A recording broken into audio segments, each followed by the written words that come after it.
tradition here for the players. Before they walk into the stadium, they make that Mountaineer man trip. They got to rub that piece of coal. We got a Big 12 conference opener as the West Virginia Mountaineers take on the Kansas Jayhawks. And two programs limping into this game. At 1-2, how'd they get here? Well, both schools lost to Big Ten schools. Kansas to Illinois. West Virginia lost their season opener to Penn State. And both have had some monumental fourth quarter collapses. Kansas just last week to UNLV, where they were up with less than 2 minutes left, lost by 3. West Virginia in the rivalry game with Pitt up 10 with 3 minutes left, lost by 4. And both teams have been just giving the football away. And with that, we say hello, everyone. I'm Brian Custer alongside my partner, as always, Rod Gilmore. We got Lauren Sisler with us on the sideline. I'll tell you what, Rod, this is as close to a must-win as you can get for both of these squads with the issues they had. West Virginia's got a coach on a hot seat. In fact, front page of the sports section says it all.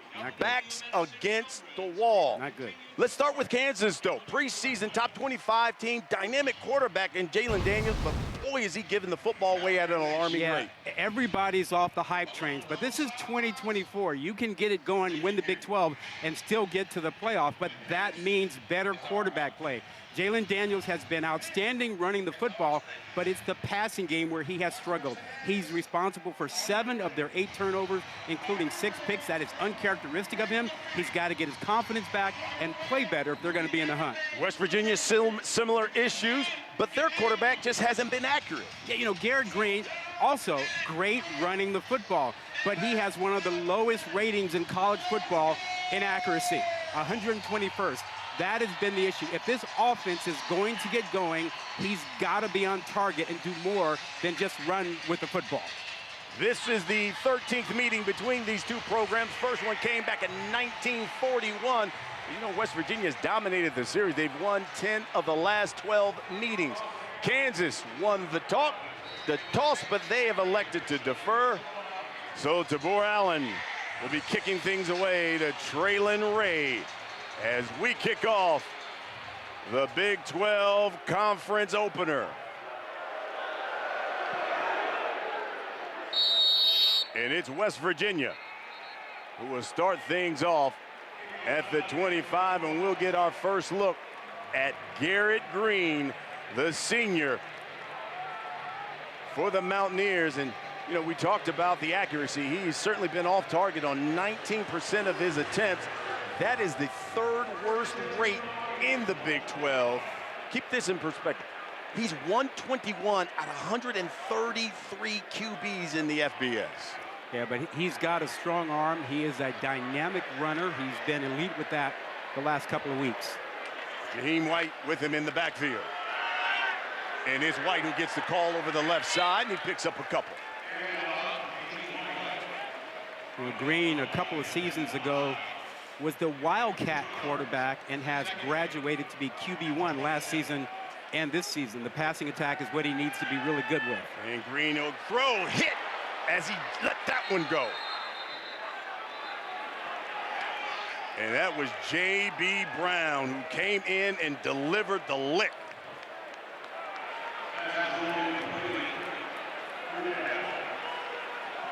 Third and 8 coming for West Virginia.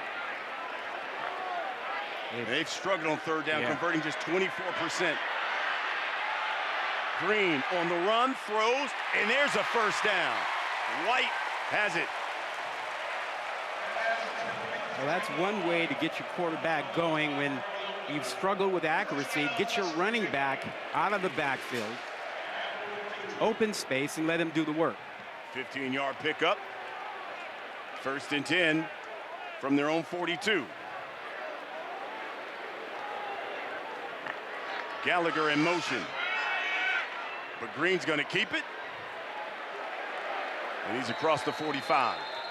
You know, because this offense is really sort of designed to be a run-first offense, and they're also big about getting to the perimeter, the option game, and the outside zone stretch play, if you will. Here's White. Again, trying that left side. Brought down in midfield, Marvin Grant was the first Jayhawk to meet him. And as we speak, that is the stretch play. It is a signature play for this offense. It's a signature play that they love to run. A lot easier to handle for the offensive lineman, and it gives them a 3rd and short.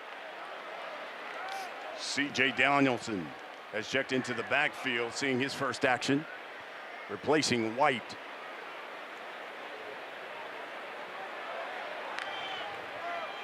And it's Donaldson with the carry. And it's Donaldson with a first down, and he is without question been the most consistent running back. Leads them in rushing, also has 3 touchdowns. In fact, he's scored a touchdown in 3 straight games as we take a look at our impact players, brought to you by Cracker Barrel. Well, you know, the quarterbacks have been saying, I need some help, and these running backs have provided it the last couple of weeks. Neal, an all-time great at Kansas. Donaldson and White, the 1-2 punch for West Virginia. Here's Green through the air again, and that's incomplete. He was looking at Jaheim White.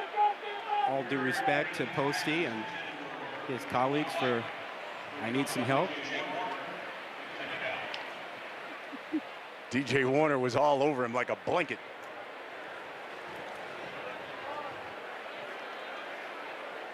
So 2nd and 10 here for the Mountaineers. We might get to see Garrett Green work against what is a really good secondary, particularly the corners out here. A couple of outstanding players. He keeps it and brought down. Great defensive play by the Jayhawks. That's DJ Withers making the move inside, creating now what is a 3rd and long situation. And you know, they're being very cautious offensively right now with Green getting his confidence up. Hasn't had to make a difficult throw yet, and it shouldn't have to here. I'd expect you see, you know, sort of the screen game, the RPO game, or something to the outside. Most of his throws are outside the hash marks. West Virginia came into this game last in the Big 12, converting 3rd downs, but so far 2 for 2 on this drive. Here's Green again.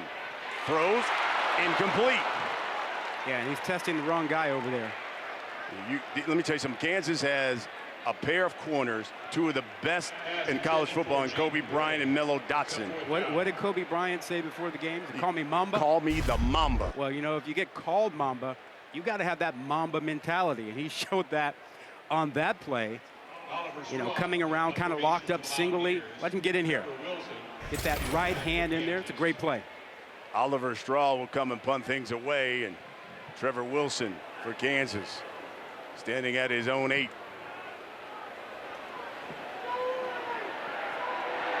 And it takes a West Virginia bounce, and they will down it inside the 10.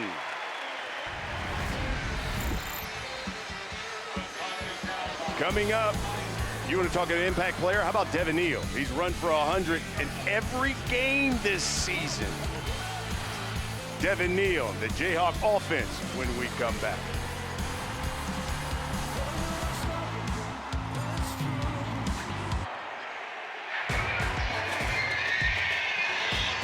No score here in Morgantown. Kansas, West Virginia, Big 12 conference opener for both of these programs. And Kansas with the football for the first time in the game. Our first look at Jalen Daniels, and this is the Jalen Daniels they want to see. Look at what he did the last time these 2 teams met here in Morgantown. Boy, a game he had 3 passing TDs, 200 yards through the air, and no turnovers.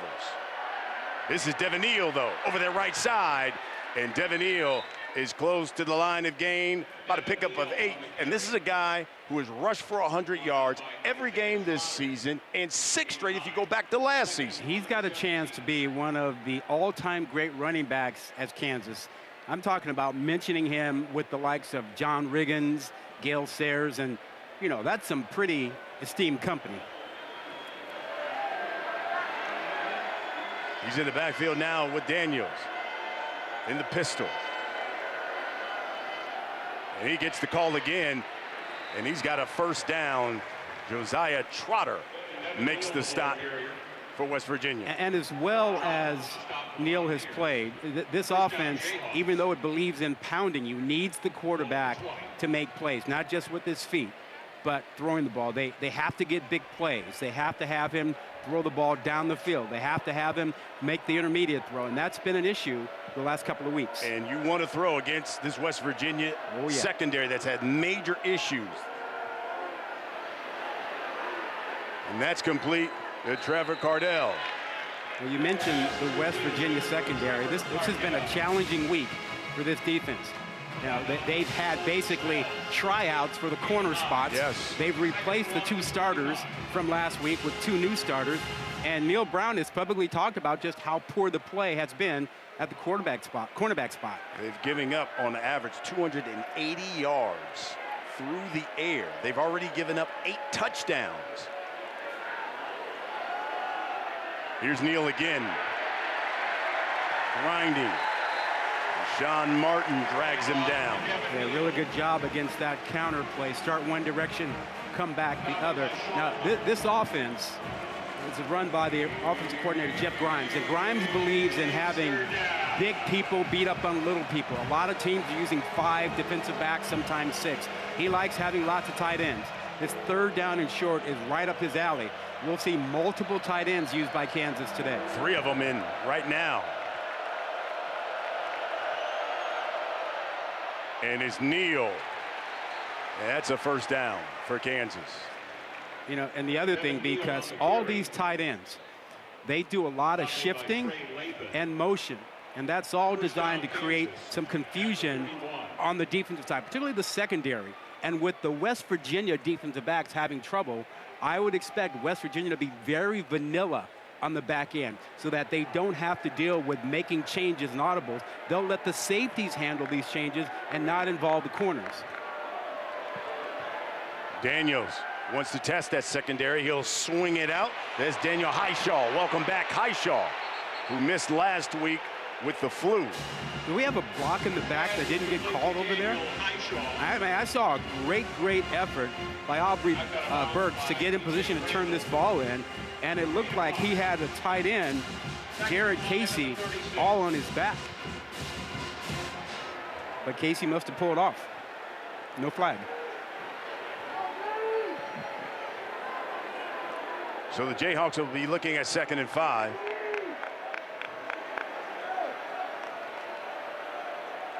Luke Grimm, the end around, and Trey Lathan makes the stop.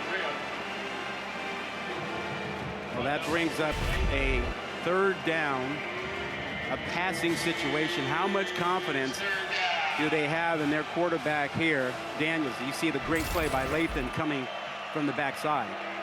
Daniels on the season with 6 interceptions. Let's see how confident he is. Is he confident enough to test the middle of the field? Will they keep him with short passes to the outside?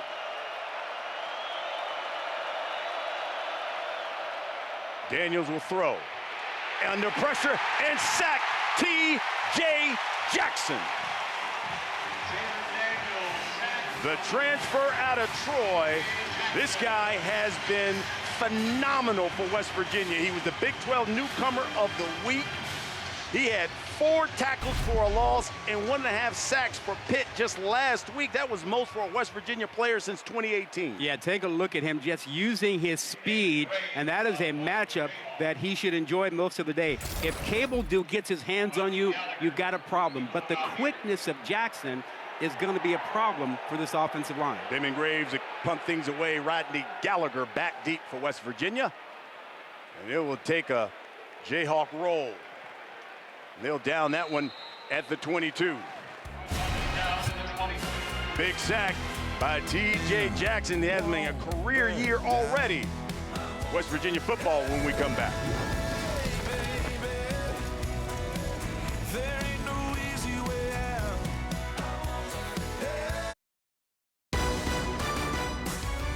ESPN College Football is brought to you by Sling. Choose and customize your channel lineup. Sling lets you do that. And Ram Trucks, built to serve. No score here in Morgantown. West Virginia with the football again. Let's go down to the field. Here's Lauren Sisler. Yeah, guys, West Virginia 1-2 on the season, so of course there's a lot of noise, but Coach Brown said we got to lean into this concept of full benefit. It's a Navy SEAL term, so what are you going to do with adversity? He said you got to drown out the noise, you got to lean into your business, you got to do things right. Look, business hasn't been good, but you got to let that negativity go. Don't let it break you. Do your business, because every adversity, there's an opportunity. Let's see how these guys respond. Green and White in the backfield. Over the middle, the slant to Hudson Clement.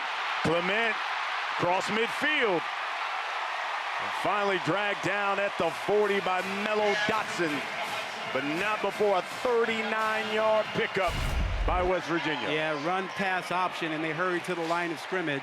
And you see that linebacker comes up, and there's a big hole right behind him at the line of scrimmage now. Two tight ends for the Mountaineers.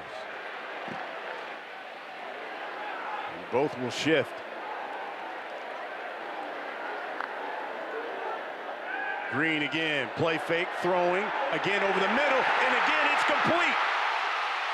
And that's Clement again, and he's brought down at the 1. Another 39-yard pickup. We talked about his accuracy being an issue and that he has a tendency to throw the outside. They've changed that tendency, and they rush to the line of scrimmage.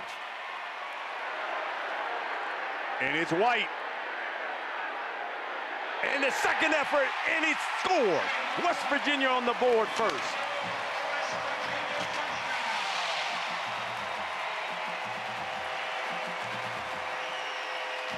Third touchdown of the season for the sophomore out of Pennsylvania, Jaheim White. That second effort wasn't so much a second effort as it was a push from his quarterback. Lean on me. Garrett Green delivering the big push to get White into the end zone. So that was Green's drive. A couple of nice throws showing his accuracy is back, and then the final push to get White into the end zone. We're going to take another look.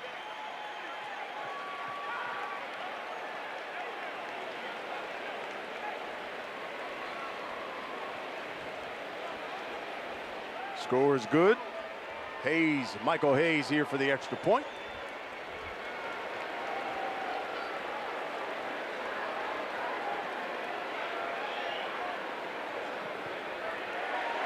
And it's 7-0. How about the Mountaineers? 3 plays, 78 yards. They do it in 1:10.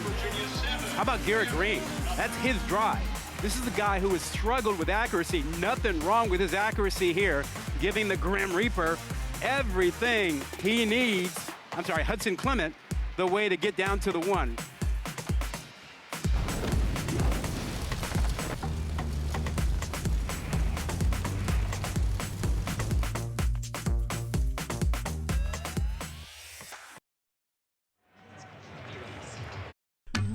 The new 12-team college football playoff begins December 20th on ESPN. Yeah, that's how I get by. Jaheim White, his 3rd rushing touchdown this season. He had just 4 in 12 games last season. West Virginia up 7-0. Michael Hayes kicking things away. Trevor Wilson back deep for Kansas. From his own 1. Took a lick, and he's dropped at the 18. Let's get a quick check of what's going on. To the studio, my main man, Kevin Connors.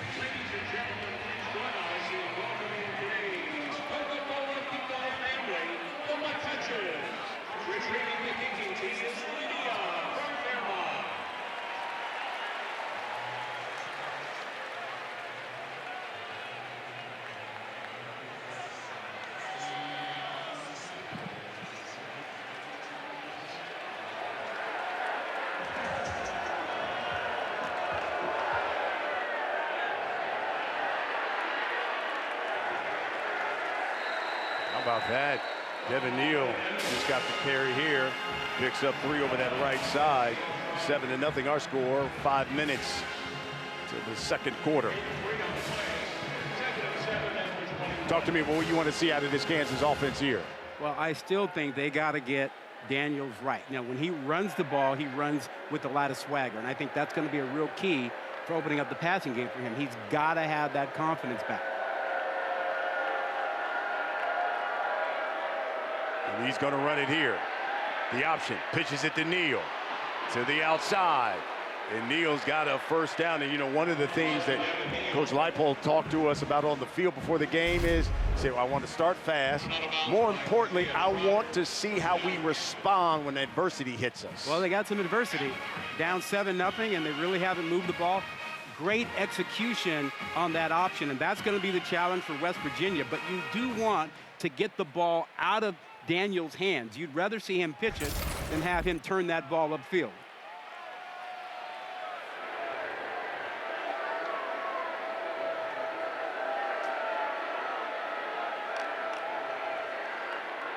Play fake, Daniels under pressure, rolls, throws. And let's see if they say complete. Yes, it's a catch. Luke Grimm, the Grim Reaper, making the catch across midfield. In real time, that's called a catch. We'll see if they take a closer look. Hard to see in real time up from our distance. Well, Kansas wants to go with tempo. Yeah. They don't want them to take another look. Smart, very smart. And now they'll call for another look from up top. Yeah, and remember, on replay, you need to have really kind of clear evidence to overturn the call on the field. And if it's in doubt, the call's got to stand.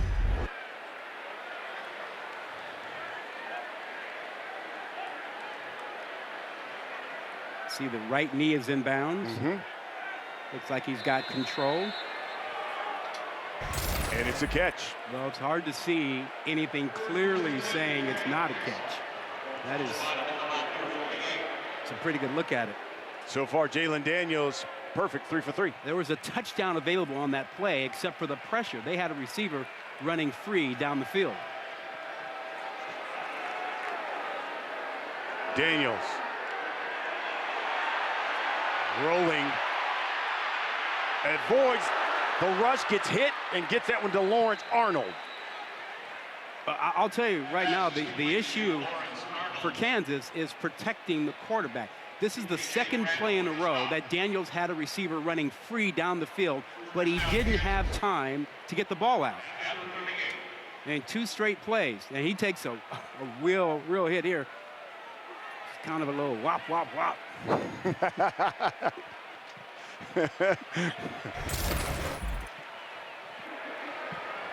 More shifting. Daniel Highshaw behind Daniels. And it's Highshaw who gets the carry. Give him 1. You know, if I'm... Let's go down to the field. Here's Lawrence Sisler. Hey, Brian, you talk about the 3 keys Leipold told us before the game. You know, he was candid with us this week talking about what this team needed to get it done. And he said, look, we're going from the hunted to now the hunters now being the hunted, and really they just haven't handled their business and have not adjusted well to that adversity. And he said he wants to give the team confidence, not to get complacent. He doesn't think they're complacent. They're just not matching the intensity of their opponents right now. Well, you look at it, Lauren, they win 9 games, a lot of expectations going into the season. There's an interception. Another one by Daniels. This one, Tyron Bradley comes up with it. The 7th interception on the season by Jalen Daniels. Well, we've talked about Daniels' confidence, lack of confidence, and his problem throwing the football right now. And it's the same issue we've seen for 3 weeks in a row. He is staring down receivers, and he doesn't see the underneath coverage. And you know what? When you play zone coverage, all you do is look at the quarterback's eyes. And he is taking you right to the football. He is taking the defender right there. He doesn't see the underneath coverage. That looks exactly like the picks he threw last week. Jalen Daniels now has 8 turnovers on this season. That is the 2nd most in the nation. More adversity here for Kansas, and let's see how the Jayhawks respond. 1st and 10 for the Mountaineers from their own 43. And here is C.J. Donaldson. Donaldson across midfield. Donaldson brought down at the 30. Devin Dye makes the stop. You know, because when you run that stretch play, you put that defensive line on skates. They're moving. Easier to block them and create lanes. And Donaldson, at 240 pounds approximately, runs like he's about 200 pounds. He showed some acceleration there. 27-yard pickup. He's their leading rusher so far this season.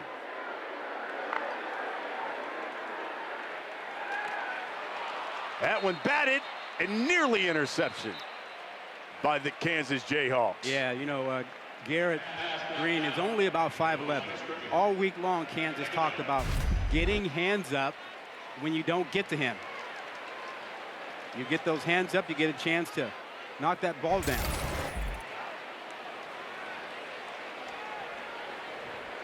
Second down, less than a minute left in the quarter.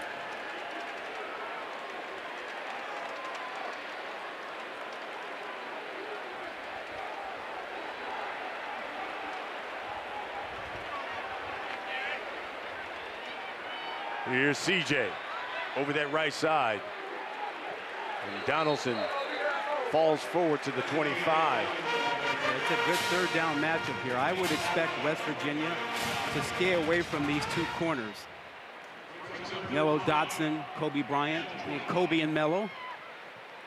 These guys they're playmakers.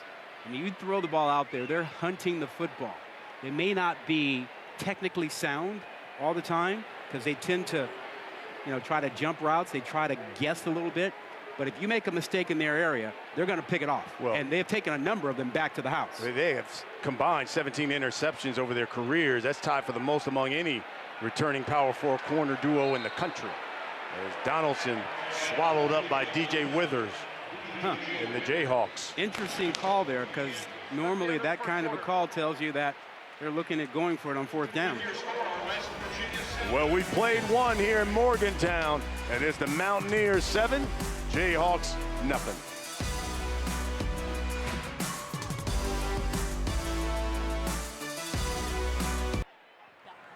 All right, you guys ready? Piker, let me know when you're ready. At this time, please welcome back the WVU Sports Hall of Fame Class of 2024. Inducted earlier Coach, you talked today. about a strong start and responding well to adversity. What have you seen so far in the first quarter, and how do you get this one back? Well, you know, defensively came out and made that stop early, but then they, you know, we didn't generate anything. We got to protect Jalen a little bit more. Getting too much leakage right now. They're playing downhill better than we're reacting to that right now. We've had success in the run game. We're going to settle down. We'll get it going. Thanks, Coach. Thank you.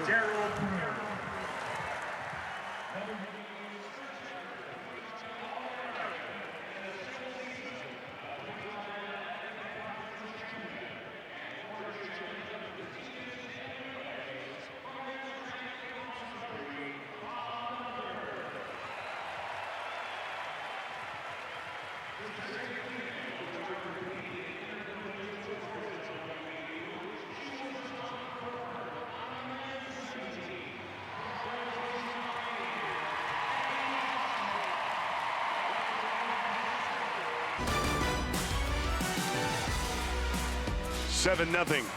Our score here in Morgantown. Both teams at 1 and 2. It's the conference opener. As we begin the second quarter,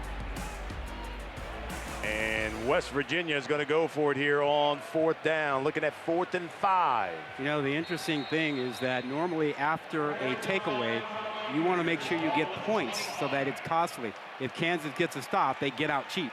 West Virginia, 9 fourth down conversions. That's the best in the country. Green rolling. He's going to keep it, and he's got himself a first down. He is the best running back West Virginia has had in a while. You think about, well, nobody compares to Pat White. Don't forget about Major Harris, Rashid Marshall. Kind of a tradition of quarterbacks who can do it both ways, and this man is tough as nails. Well, he's going to have to come out for one play because his helmet came off, so that means Nico Marchio, the redshirt sophomore, he's a lefty, will have to come in for a play. Oh, Lost the football, but falls back on it. That was almost a disaster. Yeah. Yeah, and here comes Garrett Green. Real quick. Yeah. Couldn't get him in there fast enough. I mean, this is just nerves. He wasn't expecting to be in there. That's a catchable ball. His eyes immediately went to the edge where he thought he was going to be heading. Lost it. It's a good area to use your running backs. Let's see how they handle it down here. Well, C.J. Donaldson is in that backfield. Green, play fake, throws, and that's intercepted by the Mamba, Kobe Bryant. Did we not warn them? Did we not warn them that if you're going to test this defense, it's not these two corners. You cannot play this slant any better than what you saw by Bryant. Mamba, excuse me. I mean, he told us before the game, call me Mamba, and he's showing you that Mamba mentality. This is a slant, and he fights his way to the inside. Time and time again, we talk about corners needing to keep the receiver from getting inside when you're in the red zone. That is textbook right there. Turning over the football is something both of these teams have struggled with this season.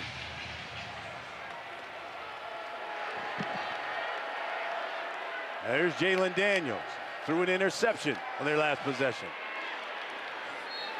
You know, that's Devin Neal. Let's go down to the field. Here's Lauren with the Kansas head coach.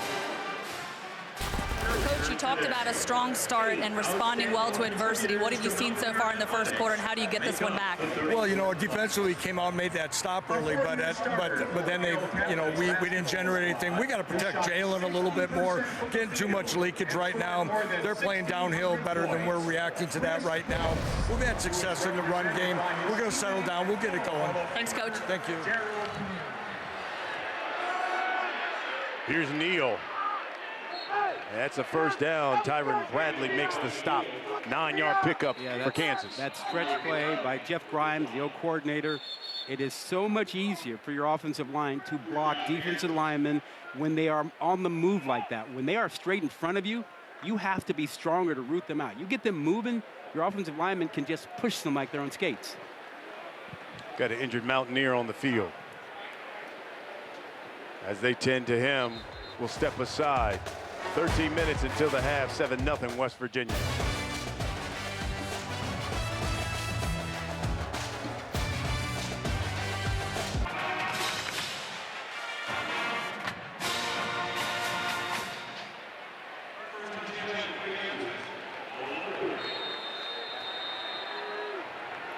Oh, how about James Madison?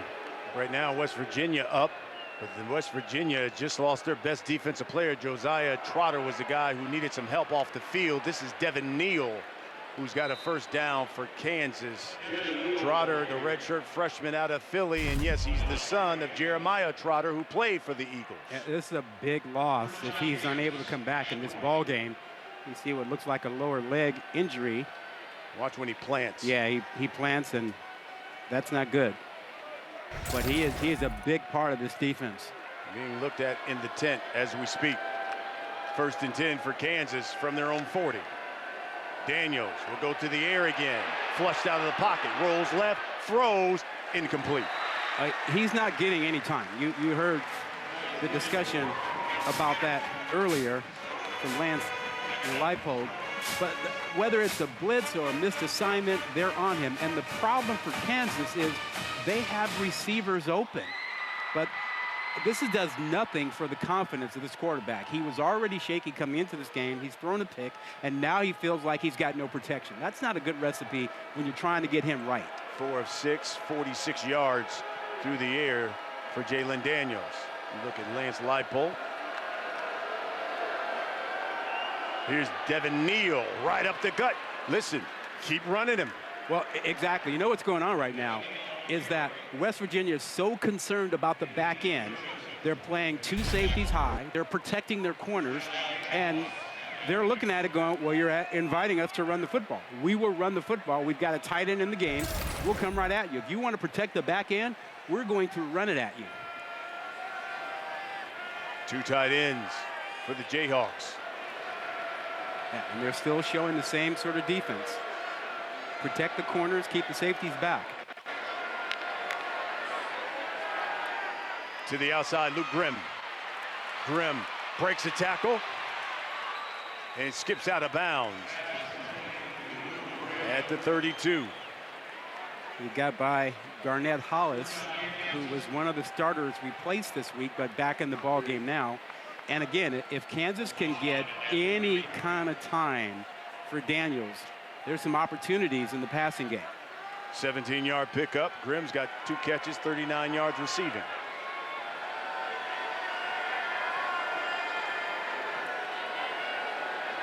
You see the 2 safeties deep back there. Here's Highshaw. Yeah, you know, this is a clinic right now in how you attack a 2-high safety look. You've got an extra tight end. They have more blockers than there are defenders right now.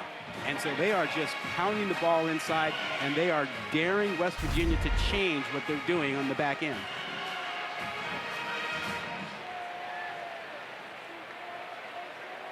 I mean, the left side, strong side, huge opening. A lot of shifting.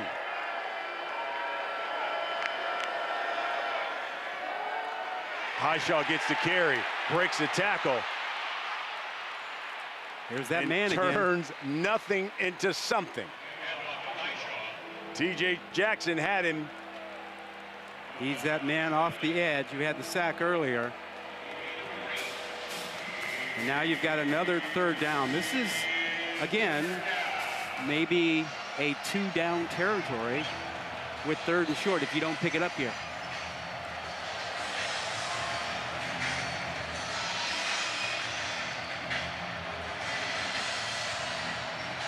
One of 2 on 3rd down Kansas has been thus far.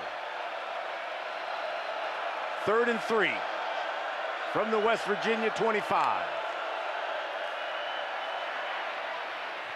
And they give it to Highshaw, and he pounds his way for a 1st down. Well, I mean, you're seeing it. I mean, great double team blocking inside. And again, you know, with those 2 high safeties, you've got an extra blocking advantage, and West Virginia won't come out of it. I don't blame them, but at some point, they're going to have to challenge with a little bit of man coverage and bring a safety down to sort of even the numbers.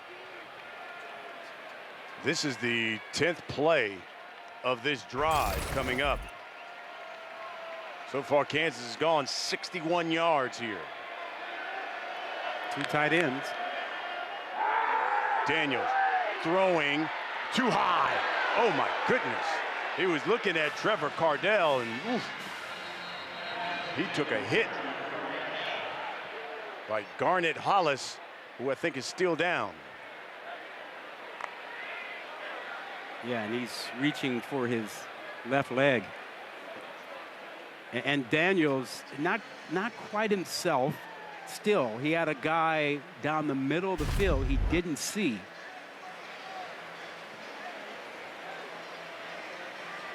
And I think it's the landing. Yeah, he landed on that leg sort of awkwardly.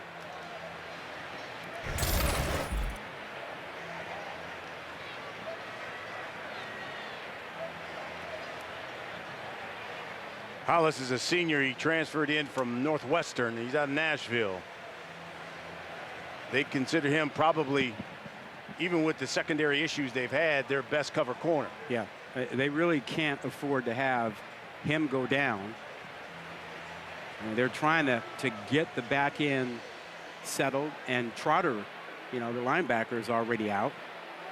Hopefully he's getting back on the field. Looks like he's back on the field now. Let's get an update on Trotter. Let's go down the field. Here's Lauren. Yeah, Trotter came out of the tent. He's got a knee brace now on his left leg. He was over here running and cutting, trying to get him ready to go. He looks anxious to get back out on the football field. Helmet's on. He's out on the field waiting. And you can see Hollis getting some help off the field. And you can see there Trotter trying to work it out with that brace now on that left leg. Well, if I'm Kansas, I want to test his mobility, his lateral movement. This is a team that loves to run the option and to run that stretch play or that outside zone. Let's see if Trotter can move and get in position on those plays. See, Josiah is back out on the field. That's good for West Virginia. Daniels. Looks like they were trying to run the option, and West Virginia not having it. Talking about play the edge, Sonny Redwood. Great job there, and a stop. Yeah, and Trey Lathan also really did a great job of taking away a running lane for Daniels on that. And now you've got a 3rd and long, and this is the dangerous territory. Again, you want to protect Daniels. He's already thrown a pick. He's had trouble throwing the ball over the middle. Keep him out of the middle unless it's an RPO. There's a loss of 3. 3rd and 13. Daniels, plenty of time throwing, and that one's complete to Quentin Skinner. It'll be 1st down, Kansas. Oh, no, now say incomplete now. No, you had it right. There were 2 officials with different calls. Yeah. The one who was closest to the line of scrimmage said catch. The one who was near the end zone said no catch. And they're going to go no catch. Yeah, he said, man, I called it in. I called it out. I said, well, I think no, I got this. Right. I got this. Let's take another look. Oh, that's close. That is close. That right leg from this initial look looked like the right foot was down, and he kept on the field left as an foot incomplete up. pass.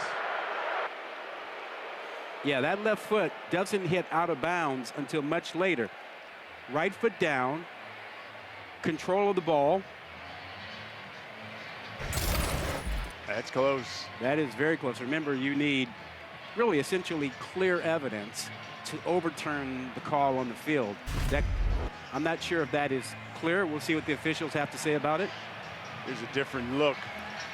So the right foot down, in, control, catch, got the toes in. Yeah. I think you may have to overturn that one. We'll see what they say. Quentin Skinner, replay booth. He's the senior. Remember 2 years ago when, Kansas won here in Morgantown? He was the guy who had the touchdown catch to force the game into overtime. Yeah, he's a big target, too. At 6'5", 195. Great radius, and he needed every bit of those long arms on that play. And here, the other thing. You see that throw? That was a confident throw by Daniels to the outside of the field. Keep him away from the middle of the field where he's not seeing the underneath coverage. He can see well to the outside, and there's very little risk with a throw like this. Worst thing you can do right now if you're Kansas is ask Daniels to make another difficult throw over the middle where he's not seeing things clearly and have another pick.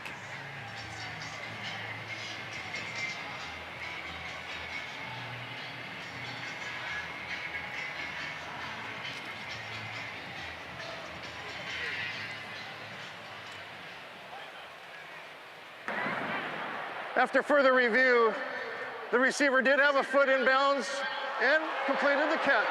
It'll be 1st down and 10 from the 11-yard line. Go ahead, because tell him. I was right. I mean, look. You told him so. Toes was there. Had control of the ball. I like to wait. You like to go ahead and get. I'm all right with that. I'm going to get out in front of it.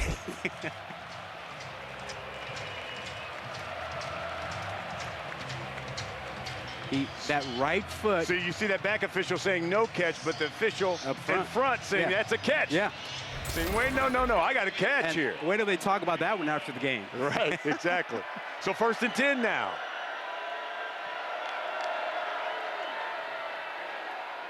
And it's Neal. Neal, touchdown. Rock, Chalk, Jayhawk.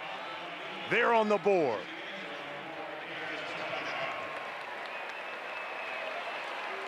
And Neal gets the credit, but man, that left side of the line, Cabledew and Ford, left tackle and left guard, tremendous double team.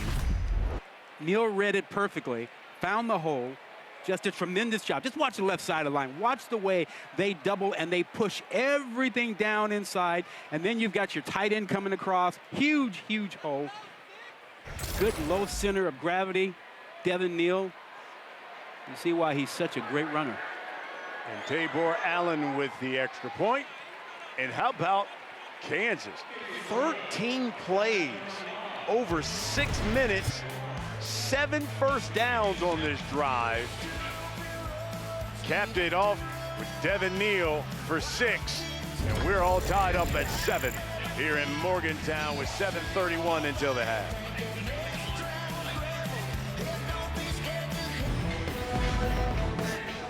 Hey, make sure you kick off your Week 3 NFL Sunday with the Countdown crew. Hey, who doesn't love a big man touchdown? They go inside the art of the Thick Six.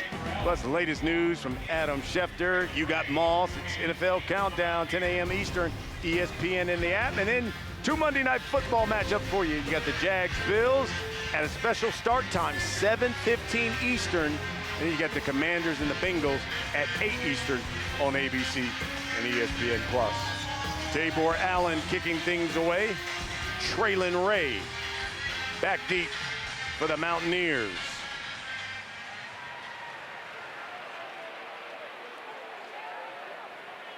You know, Kansas now have made 12 red zone trips, and they've scored 12 times.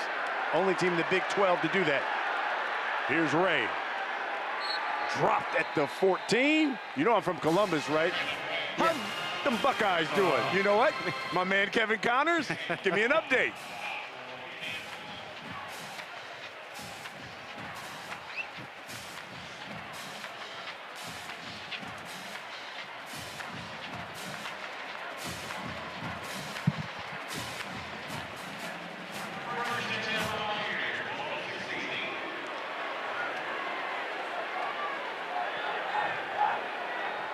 Well, Marshall from West Virginia. Here we got the Mountaineers. Here's Garrett Green. Plenty of time. Over the middle, he's got a man. And that's Hudson Clement.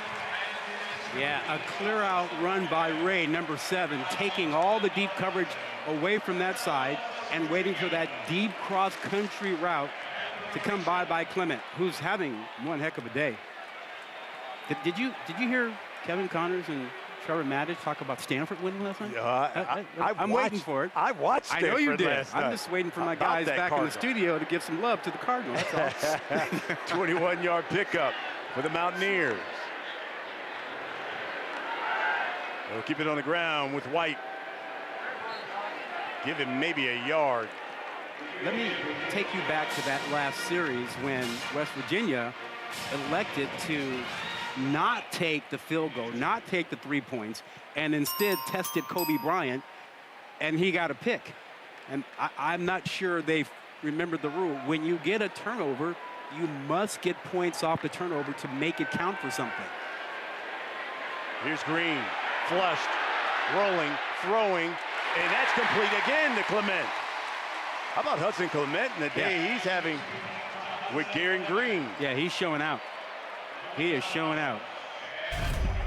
In high school, he was the top receiver. He won the Randy Moss Award because he was such an outstanding high school receiver in West Virginia. 4 catches, 114 yards receiving. We've got an injured Mountaineer. It looks like Wyatt Milam. He's down. He's the left tackle. Yeah, senior out of West Virginia. He is part of the left side of that offensive line. That is really the strength of that offensive line. They're going to check on Wyatt. We'll take a break. All tied up at 7 here in Morgantown.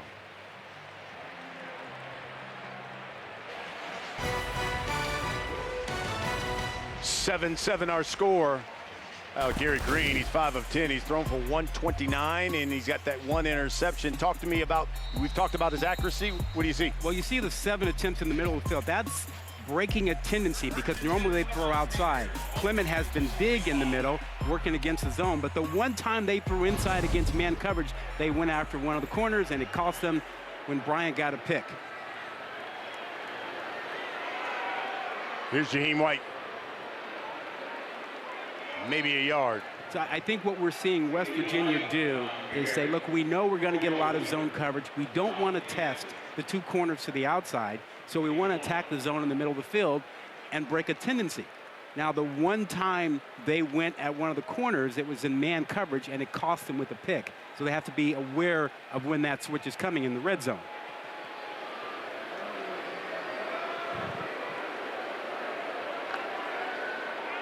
Green will go to the air, looked for the screen, but that was all broken up. He's throwing it the receiver screen to Traylon Ray, but Jayhawks has snuffed that out.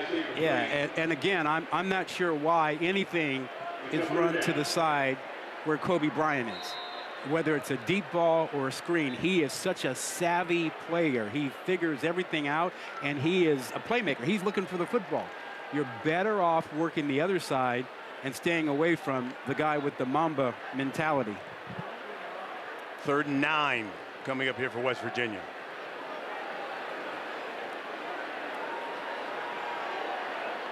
There's an administrative stoppage. There's an injury on the sideline. I mean, if I'm West Virginia, you know, they got the helmets where you can talk to the quarterback. I'm saying, all right, here's the play. Find out where number 2 is in white and go the opposite way. That's Coach Neil Brown. Great offensive mind. Coach Brown now in his 6th season. Head coach here in West Virginia. You know, he's heard all the noise and the heat. Said doesn't bother him. He's used to it after having dealt with it last year. It's a little different when you have kids. A little tough for the family to hear that stuff. Absolutely. Coach West Virginia to 9 wins last year. Got off the hot seat, but back on it. Green, a lot of time. Now under pressure. He slips out of bounds. Jeremy Robinson. Really, the guy who forced him out of bounds. Yeah, smart play by Cornell Wheeler to hold up and not take a shot at the end. Interesting decision coming up here for the Mountaineers. Well, I mean, at this point with this kind of game, remember, you decided to go for it on 4th down. And are you too deep to punt the ball now? Can you really pin them in? You're at the 45-yard line. Are you comfortable with that? Well, they look like Oliver Straw, the punter, was going to come on the field. I mean, I wouldn't be mad at a punt here because that 4th and 10, that's looking pretty difficult.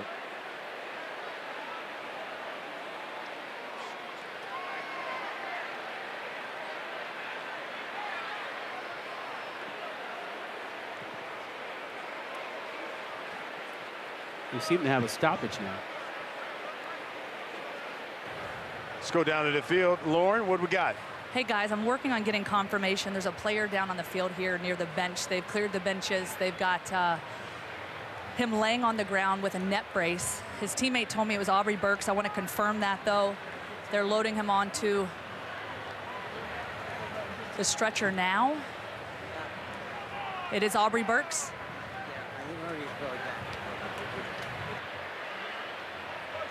It looks to be a back injury. They have him in a neck brace right now. We have a stoppage of game to try to clear this up. He looked to be in a lot of pain and really struggling to move some of his extremities, but they were just being cautious, putting the neck brace on him, lifting him onto the stretcher now. Well, Lauren, if you're saying it, if it's Aubrey Burks, that's a young man who plays what they call the spear position of their secondary, a senior out of Florida. And it is confirmed, yes, Aubrey Burks. He is one of the captains of this defense as a guy he's played in, what, 32 career games, 26 starts, and one of the leaders on the back end for West Virginia. Yeah, that spear position is essentially the 5th defensive back, a nickel position that they move around. You know, and we didn't see any injury to him on the field during the play. There was no game stoppage with him going down on the field. So presumably something happened during the play and he made his way off the field and still was feeling the effects.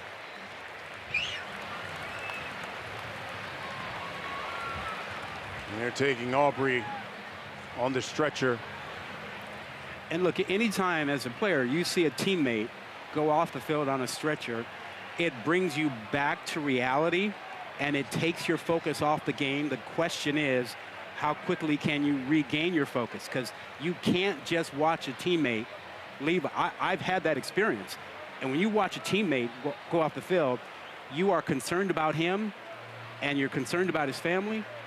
And it takes you a moment or a couple of plays before your focus comes back into the game at hand. So Oliver Straw will come in and punt things away. Trevor Wilson standing back at his own 7.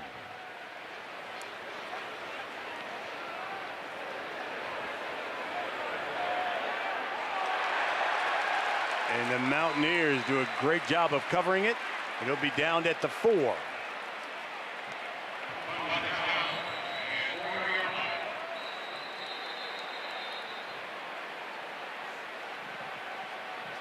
And it looks like TJ Crandall, who's in that punt coverage, who is down.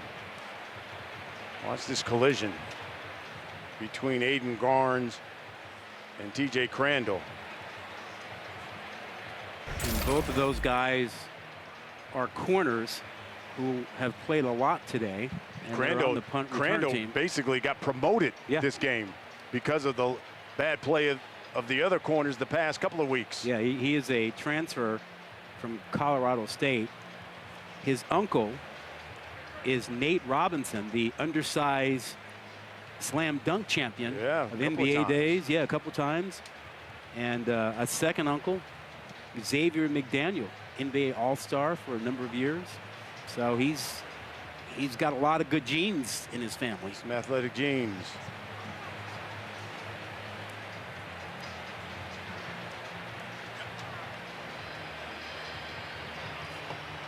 Tied up at 7 here. You notice we've had no penalties so far in this first half. As the good sign there is Crandall's walking off under his own power.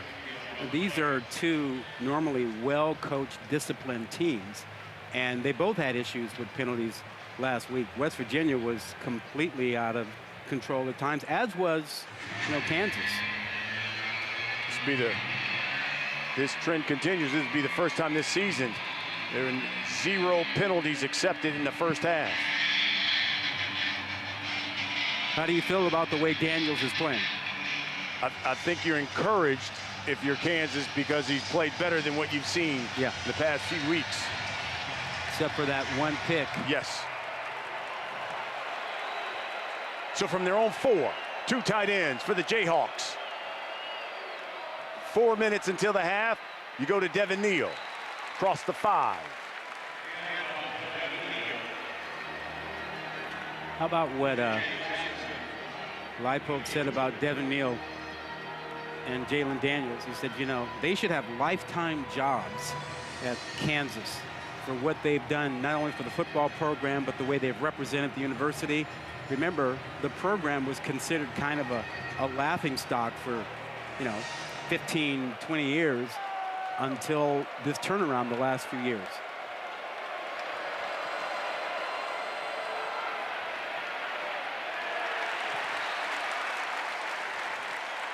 Neal again.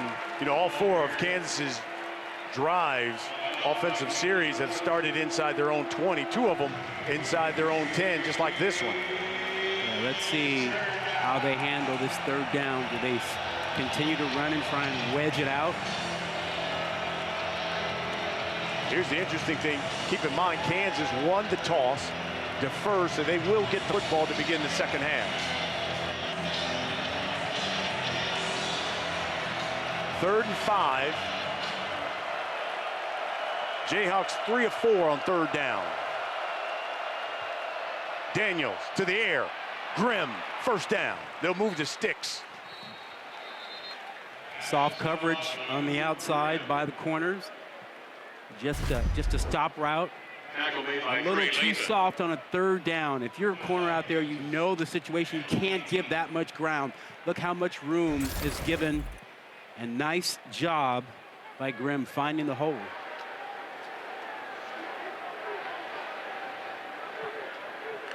2:30 until the half.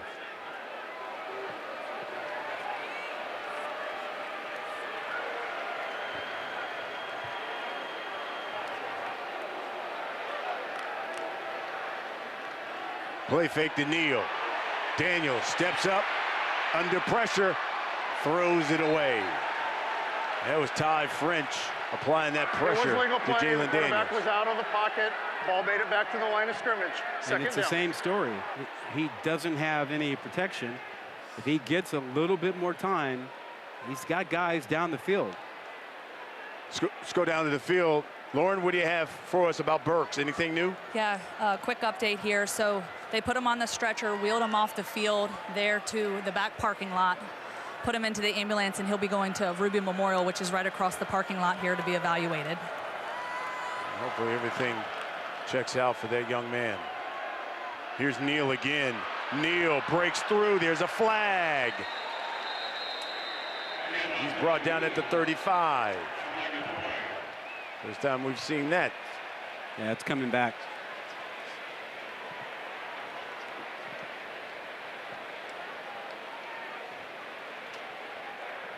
Holding, offense, half the distance to the goal, repeat second down.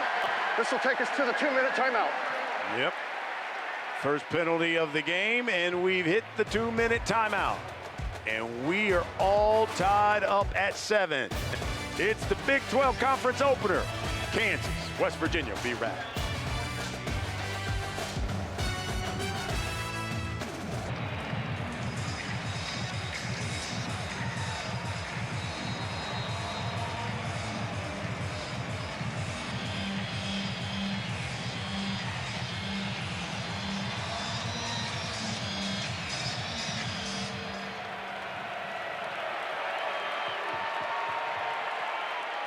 Okay, Kev, looking forward to that. 2nd and 19. Here's Neal. Here's your clock management issue for Kansas. You've got a long way to go. Timeout, 3rd and 15. Virginia. Clock operator, you want to make sure you run 150. clock, and a smart timeout call here by West Virginia. Got 3 of them, so now 2. Yeah. You got plenty of time on the clock if you can get off the field on this 3rd down. Hey, coming up later on ABC, 16th ranked LSU, UCLA. Then at 7:30, you got Tennessee taking on 15th ranked Oklahoma. You can always watch them on ESPN Plus. That is a new environment for UCLA. Isn't that something? A long travel across country, and if you haven't been to LSU at night, ooh, nothing like Death Valley like that. That is a whole different animal. You're right. Great atmosphere. Yeah.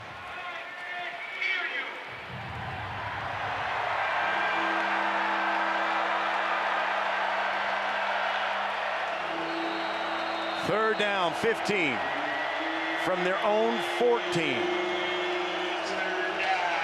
Kansas is 4 of 5 on 3rd down.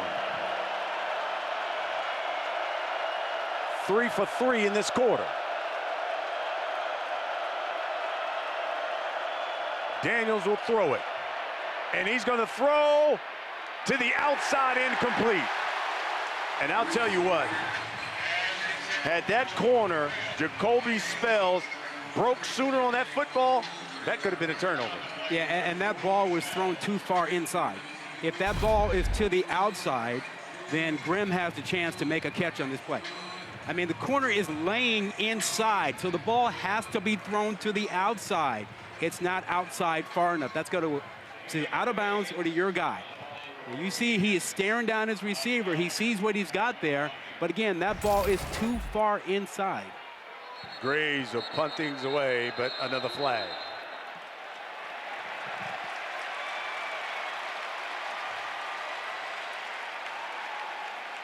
We had some flawless play until the past minute. False start. Offense number 1. 5-yard penalty, 4th down. Back them up some more, and for West Virginia, listen, got an opportunity to get some great field position, get a score in before the half. Yeah, exactly. And you've got plenty of time and timeouts. Yeah, I was going to say, and 2 timeouts in your pocket. Rodney Gallagher from midfield to the 40. And brought down at the 32-yard line. 18-yard return, 41-yard punt. And if you're West Virginia, this is fantastic field position for you. Yeah, you can be deliberate here. You can take your time. You're essentially in field goal range right now. You've got 2 timeouts. You can manage the clock. You can burn it. This is what you need. Go down to the field. Here's Lawrence Sisler. Guys, we've had a slew of injuries. An update here for left tackle Wyatt Millum. He was helped off the field into the tent. His right cleat came off. He walked into the locker room. He's back out there. Got his knee braces back on and his ankles taped. Here's Gallagher in the end around. He's tripped up at the 28. There's Chad Scott, the offensive coordinator, going with perimeter runs, expecting the corners to be occupied and forcing the safeties and linebackers to flow to the ball. Green throwing the slant. Nothing happening there. Yeah, these corners, you know. Melo's like, nah. Nah, you know, they don't play man an awful lot, but they do when they get near the red zone. And they're jumping all over these slants, and they're so good at it. You have to be careful. They're so good at it. They'll pick it off and take it the other way. And just laying outside and reads this well. Excellent. 3rd and 4.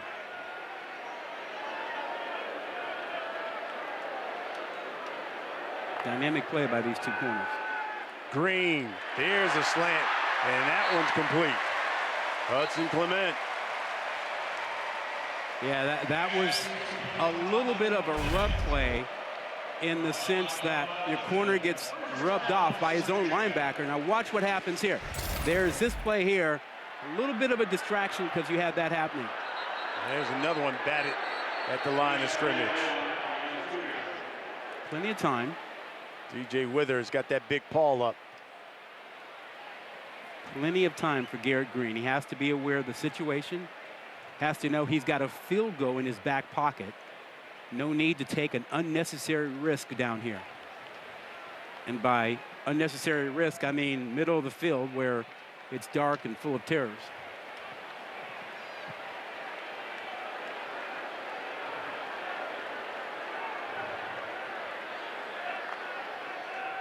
Green going to keep it right up the middle. Garrett Green to the outside. Dives for the end zone. And a flag has come out. Holding. Offense number 50. 10-yard penalty. Replay 2nd down. That's on the center, Brandon Yates. A little premature with that cannon. I mean, that cannon went off immediately. You got the fans all riled up. The flag was clearly out there. Watch the middle of the field, the center 50. That's Yates. Yeah. How about I tackle you? Let me just grab you and tackle you. And you know what? It wasn't even necessary.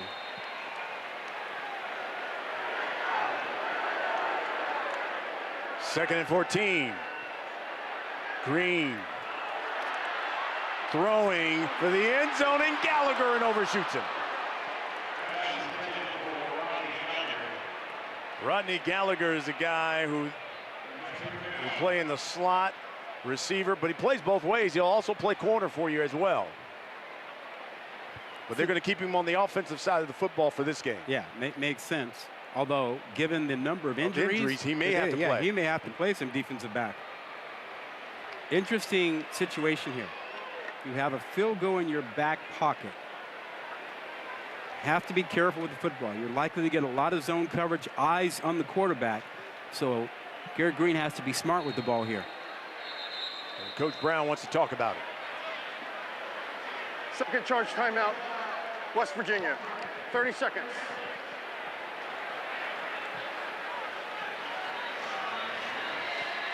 Good timeout to remind your quarterback about the situation, the risk. Don't take an unnecessary risk, and to go from there. Great crowd here at Milan Puskar Stadium. And listen, there's the Taco Bell Live Más student section. And all season long, you got student sections across the country competing to be the Taco Bell Live Más student section of the year. You can download the Taco Bell app and get all the details. Mountaineers looking at 3rd down and 14. You know who hasn't caught a ball yet for West Virginia? How about the tight end, though? Yeah, Cole Taylor. All 6'7" of them. Big target. He's Garrett Green's roommate. Yep. One of his favorite targets on the season, and he's already got a touchdown catch. This is usually his area of the field. And he's a guy that gives you a big target and kind of a safe target for you to look for down here. And Green will throw it. Pressure.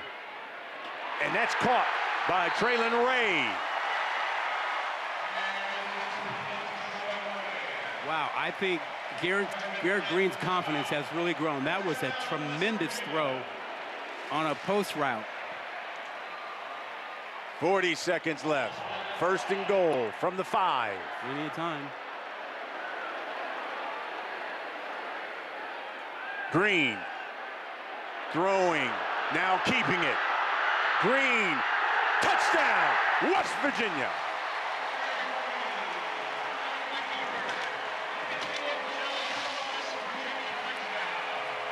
Did they throw? Let's see.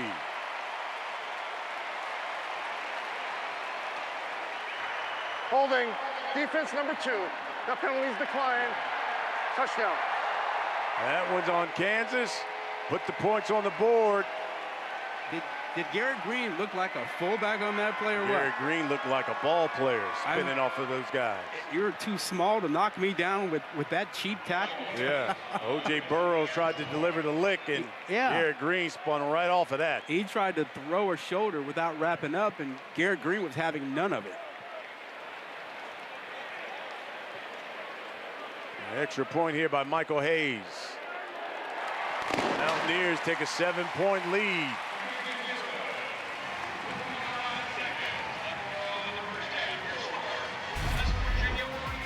He's grown out the hair that he cut off in the offseason to keep mom happy. He's growing it now, and we're seeing him grow in this game right before us. You are too small to try and take me down with a shoulder tackle. I mean, this is decisive, and I am having none of that. None of it. A run for a touchdown, and then you see his receiver at the bottom of the screen with a nice working inside. Doesn't have to worry about a safety getting to him, and a perfect throw. We talked about accuracy coming into this game, and Garrett Green's accuracy has grown from the beginning of this game to right now. You know, West Virginia, they've been in Kansas territory, for 23 plays. Conversely, Kansas has been in West Virginia territory for just 10. And it's the Mountaineers with a 7-point lead here with 25 seconds left until the half.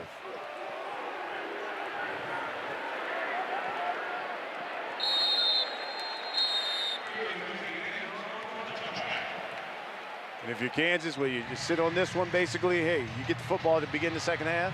I think that's what you should do here, given the issues that they've had protecting, you know, Daniels. I mean, you could try and hurry up and do something, but there's a risk that you could have a sack and the ball on the ground. You see what Daniels has done, and that's exactly what they're doing. They're going to head to the locker room. Well, we've played a half here in Morgantown. Conference opener. Both of these squads at 1 and 2, both have talked about the sense of urgency to get a victory. You can see what the QBs have done. Garrett Green, 1 touchdown, 1 turnover. Jalen Daniels with 1 turnover. Our score here from Morgantown, 14-7 West Virginia. Kevin Connors, Trevor Maddich now for the Voya halftime report.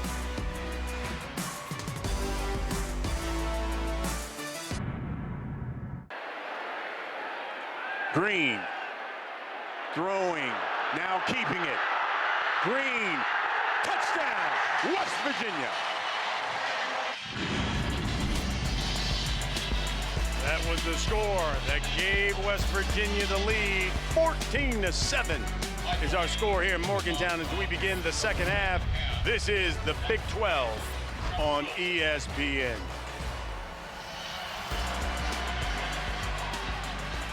And it's the Jayhawks who will start this second half with the football. And West Virginia dominated that first half, not only with field position, time of possession, but number of plays in their opponent's territory. They dominated that. Kansas needs to flip the script here in the second half. Well, keep in mind, both these teams, season opener, are trying to get back on track and be a factor in the Big 12 race. And, you talked about West Virginia. What West Virginia did in the first half was they got some big plays. They got 4 plays of 20 yards or more. Kansas didn't get that. Kansas had 1 big play. Kansas really needs to get their offense on track, and Jalen Daniels has to become a factor in this game, and he hasn't been yet. The passing, they've done a good job of keeping him out of the middle of the field. He's got 1 pick. That's the danger zone in the middle of the field. But he hasn't been a factor in the running game, and he is a big part of that. So they've got to find a way to turn him loose. Daniels will start the second half to the outside. And that's complete to Quentin Skinner.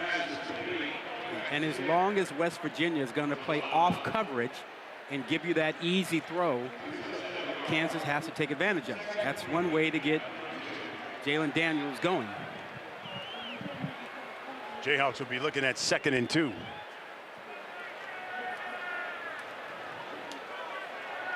From their own 33. Jerry Casey in motion, the tight end. Daniels again just flips it to Casey, the tight end, and he's down at midfield. Simple throws, but effective, Rob. Yep. He's still not getting great protection, but he's getting the ball out. And even Casey getting involved. You remember him from his LSU days. You see the pressure again, but getting the ball out quickly and letting somebody else do the work. In this case, it was Jared Casey. 2 tight ends here for the Jayhawks.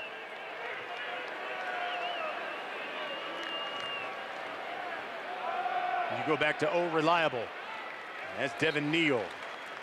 Trey Lathan trips him up, but they're in West Virginia territory. West Virginia lost so many players on their defense in the first half. They actually, you see 2 corners that were lost in the first half, a linebacker and also a safety. So they're a little bit thin on the back end. Burks was taken off on a stretcher and taken to the hospital to be checked out.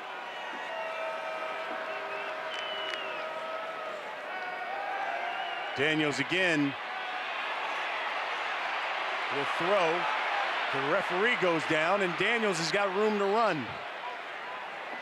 Lathan forces him out of bounds. Yeah, he had nowhere to go with the ball. He's looking deep down the field, but West Virginia managed to have double coverage on the deep receiver he wanted and had nowhere else to go. And we lose an official. Watch the ref up top here. Now, Turf monster, it gets you, man. I'm telling you. Backpedaling is not as easy as you think sometimes, you know?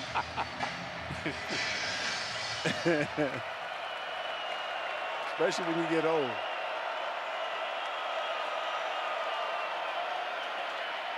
Keep it on the ground.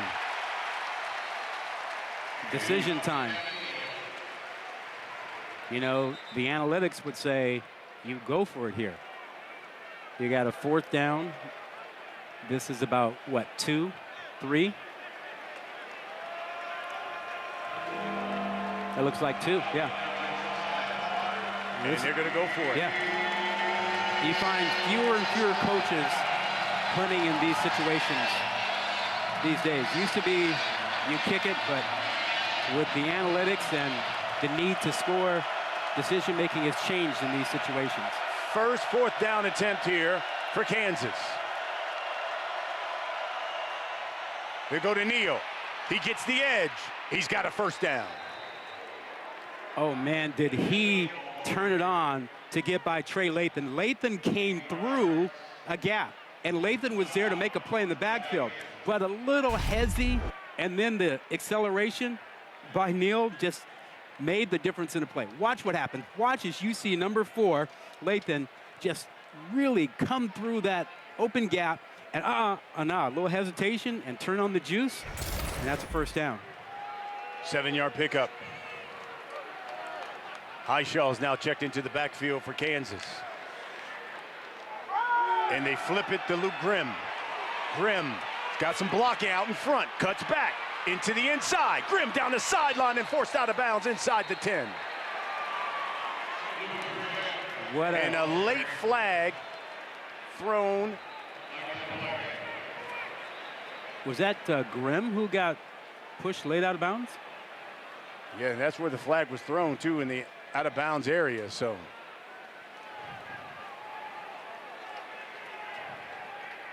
it's a 27-yard pickup by Luke Grimm. Great trickeration, misdirection, everybody. Okay, there are 2 fouls on the play. Personal foul, unnecessary roughness. Defense number 3. Personal foul, unnecessary roughness. Offense number 47. Those fouls offset, first down. Jaheim Joseph of West Virginia and Jared Casey of Kansas. Yeah, Casey came in to protect his guy. What are you doing pushing my guy late? But, you know, you got all the blue jerseys going left and all the white jerseys on the right side as you look at it from the defensive angle. A misdirection, never saw it coming, and you had a convoy. So first down from the 10 of West Virginia. A wildcat action. Little wildcat. Neal. Direct snap to him. And he runs into a blue wall.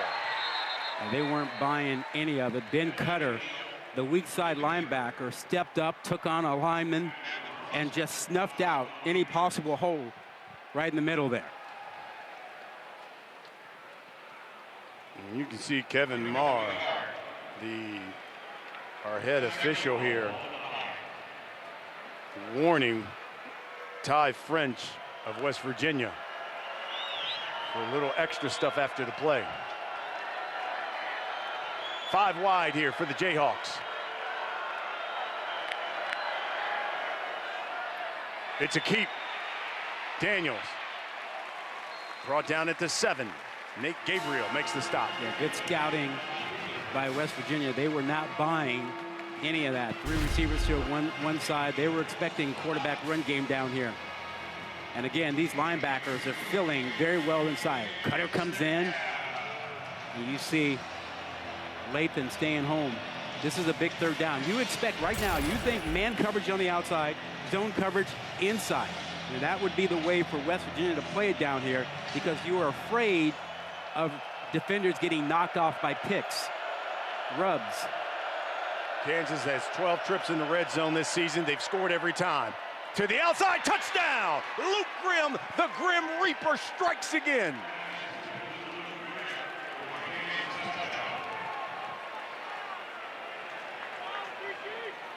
"13 red zone trips, 13 scores by the Kansas Jayhawks this season."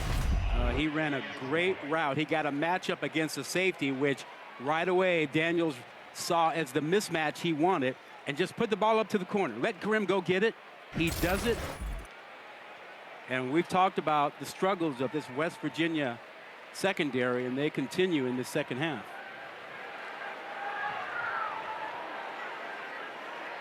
Tabor Allen in for the extra point. And the Jayhawks get the football to begin the second half, and all they do is go 75 yards in 10 plays and did it in a little under 6 minutes thanks to Jalen Daniels to the Grim Reaper. And we're all tied up at 14 here in Morgantown. Get it, but I got it. I'm so iconic. Yeah, straight out the Lennox, I trap on for hours. I'm straight out the minutes, they calling up the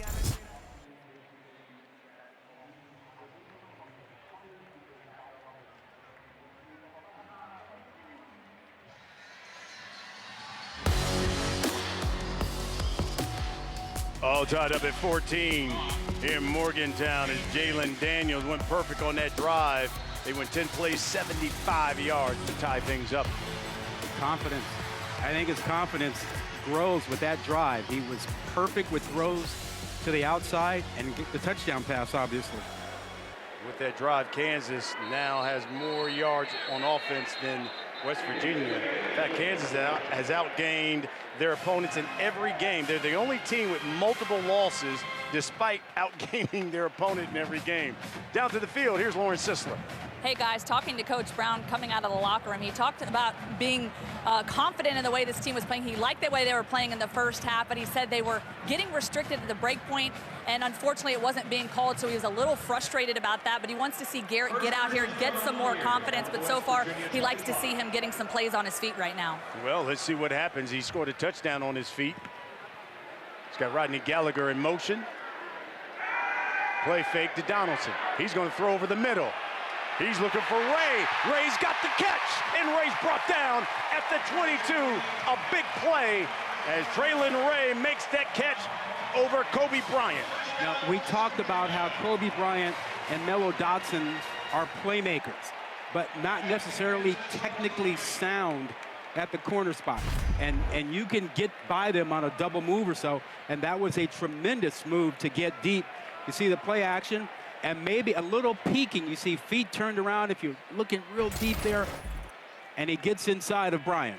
52-yard pickup. Two tight ends now for West Virginia.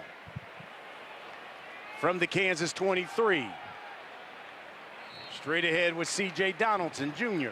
That is the 5th play for West Virginia over 20 yards, which is about the pace that they want. That is the 5th one out of 35 plays. So that's about on pace for them around the 16%, 17% range.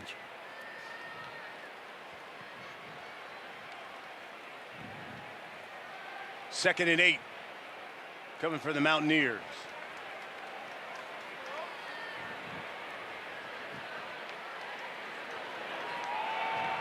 Donaldson. And he got back to the line of scrimmage and maybe even lost a yard there. Remember, because starting the game, we talked about, Green staying outside the hashes. That's what he's done. Well, they changed that tendency in this ballgame. And all those big plays, all 5 of them, have been down the middle of the field. With only the one mistake in that first half, the interception.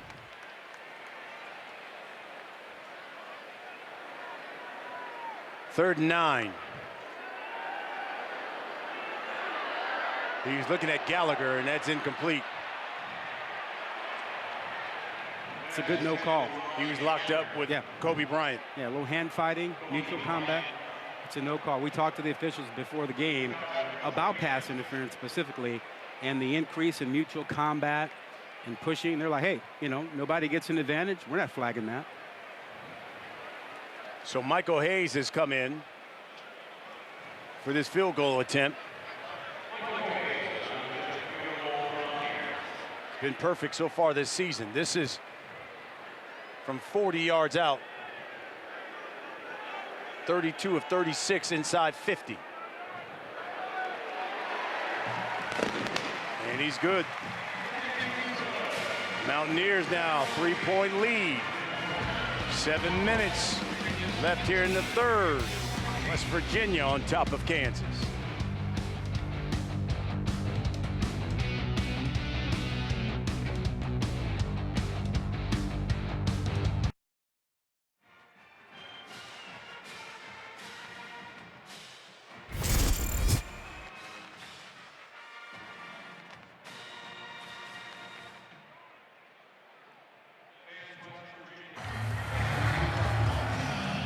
17-14 is our score here in Morgantown. Had a scary moment in the first half. Audrey Burks was carted off, taken to the hospital. Let's go down to the field. Lauren Sisler with an update. Yeah, Brian, it's interesting because after that play, he came off the field, everything seemed fine, and he was on the sidelines, and then suddenly something wasn't right, something didn't feel right, and they put him in a neck brace. He was laying here on the sidelines, carted off the field, and the good news is, though, Coach Brown did say that he never lost feeling in his extremities. He's currently being evaluated right up the road here at Ruby Memorial Hospital, so we'll have updates later on. All right, thank you, and that's great news. The secondary has been an issue for West Virginia this season, and now it's been compounded by a number of injuries they've already had today. Burks, Crandall, just to name a couple.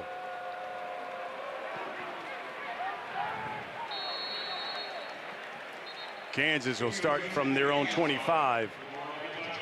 They went 75 yards the last time they had the football and scored a touchdown. Part of that was a big, run series, a nice little trickeration play to get them down inside the red zone. Daniels' confidence grew that last series, 3 completions in 3 attempts and a touchdown pass. Daniels is 10 of 15 for 118 through the air.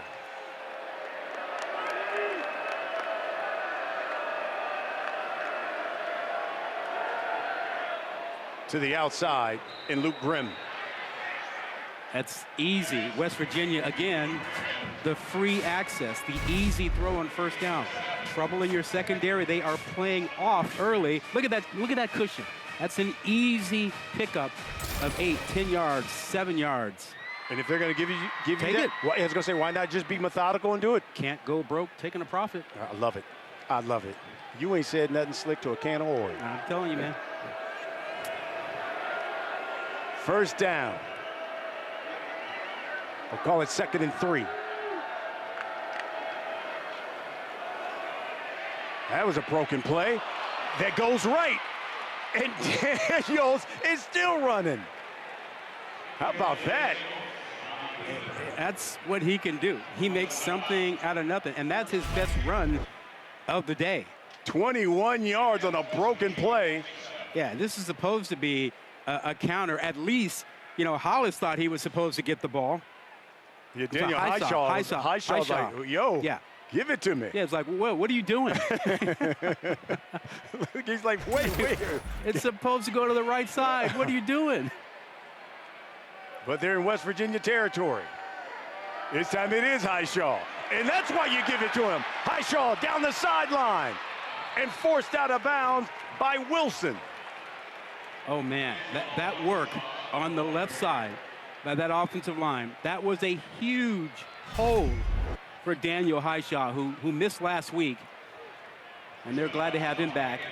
And just watch the left side. Watch the left tackle and the left guard. Kick out, and then a seal inside by the center, Bryce Foster. That opens a huge hole. Kick out, seal down, wide open. 32 yards. Highshaw remains in the backfield and gets the call again. This time over the right side. He's brought down at the 11. We talked about this in the first half about West Virginia keeping both their safeties back and being content to be a bend but don't break and not bringing an extra man into the box to deal with the running game. And they're having issues again. And there's another West Virginia defender down. Sean Martin.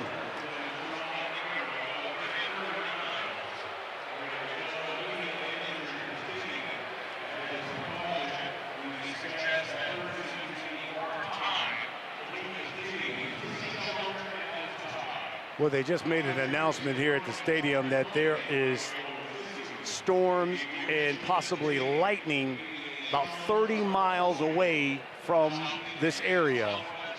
And they're just giving the crowd a warning. A courtesy warning, say it ain't so. Yeah, really. We tell them to seek shelter, especially if you have issues or a little bit older and need extra time. In other words, We need to get this game moving. Yeah, you're right. We want to resolve the issue of Sean Martin's injury on the field. He's up and walking. That's great. Keep in mind, West Virginia, when they played Penn State in that season opener, had that lengthy delay. Yep.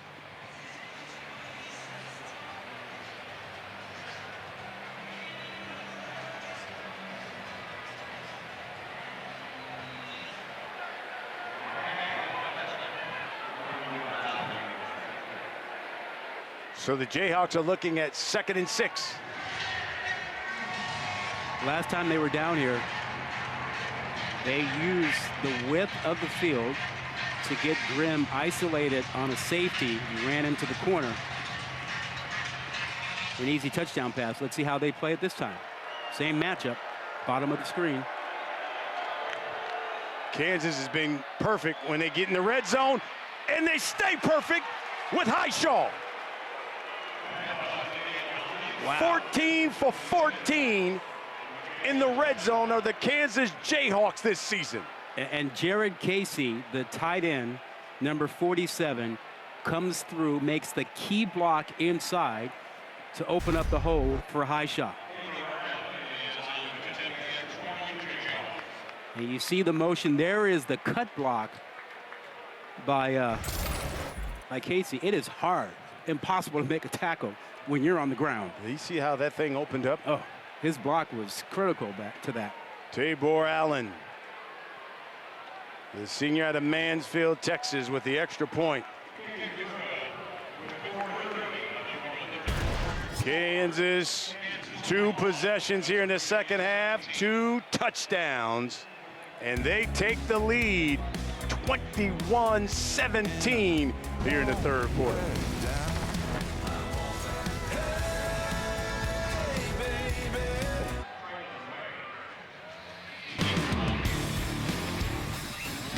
Wind has picked up here in Morgantown, but it's 21-17. Kansas just went 75 yards. 5 plays to take the lead.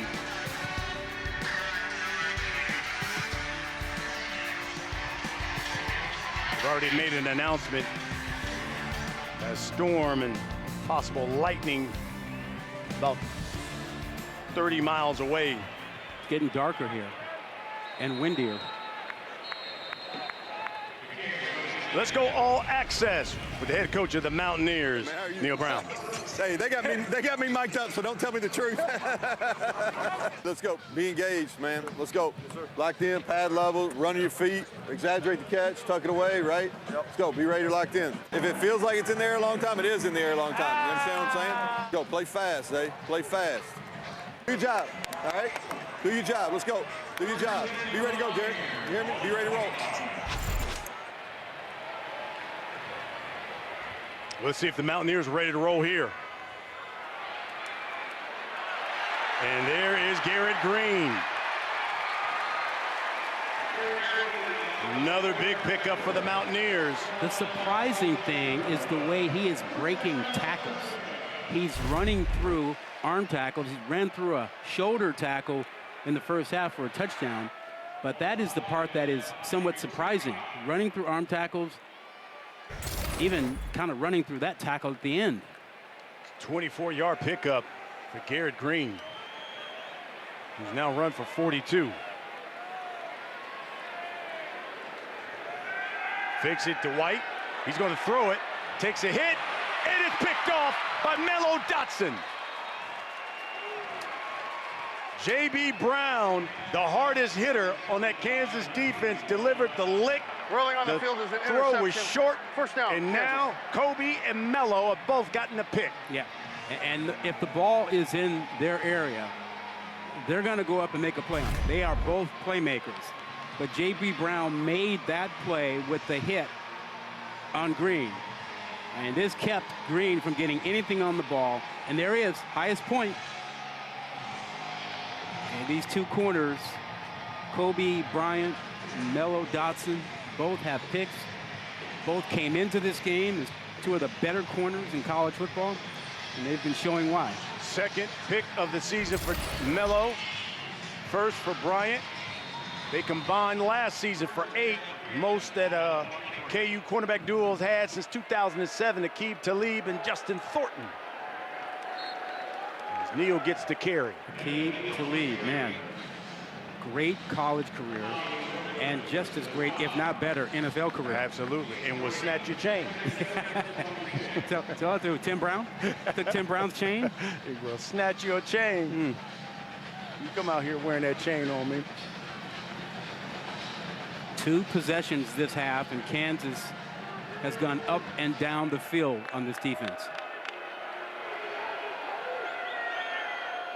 Neal remains in the backfield. Daniels throws in the middle. That's Luke Grimm. I stand corrected. I improperly disparaged Tim Brown. It was not him. That was Michael Crabtree, who had the chain snatch. Yeah. They had a couple of run-ins, those two. First down for Kansas from their own 37. Coming up on 2:30, left in the quarter.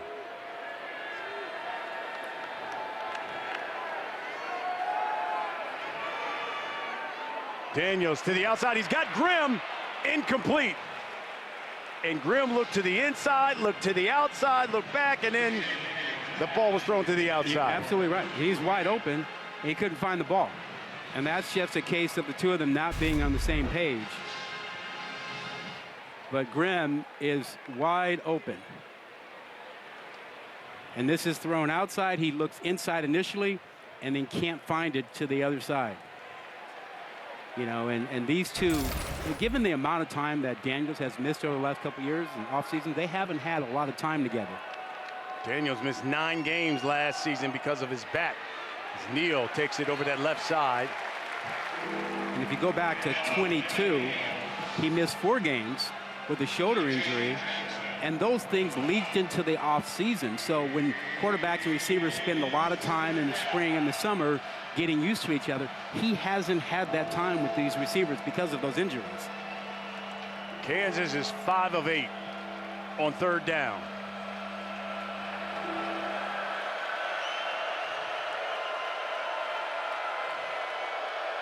From their own 38. Daniels over the middle, incomplete. Intended for Lawrence Arnold. Just missed him. He had him. Little antsy. We talked about the difficulty and confidence throwing over the middle. He had Arnold there, and he just rushed it. He was a little bit antsy about it.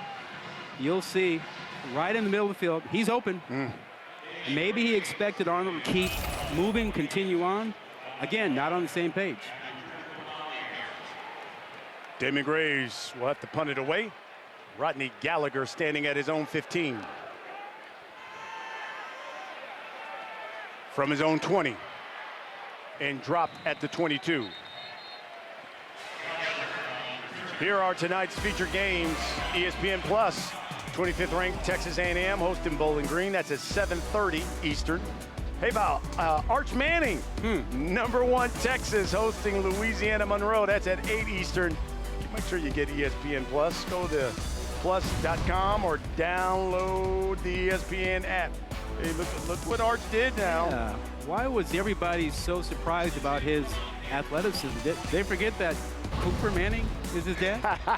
Right. Cooper was a wide receiver. not Peyton. Not Peyton, not Eli. Not Eli. It was Cooper. That's a great point. Garrett Green's going to keep it. Why not? It's like every time he runs with it, it's a first down. And had an escort. Remack, the left guard, pulled around and led him through the hole after he'd already gained 5 yards. There was still plenty of room. So nothing that Kansas was prepared for. At this point, the best option for West Virginia is Green and his feet. 14-yard carry. He's their leading rusher. He's got 56 yards rushing. Averaging 7 yards a carry.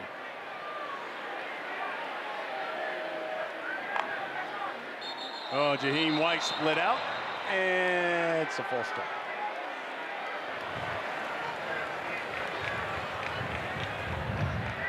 False start.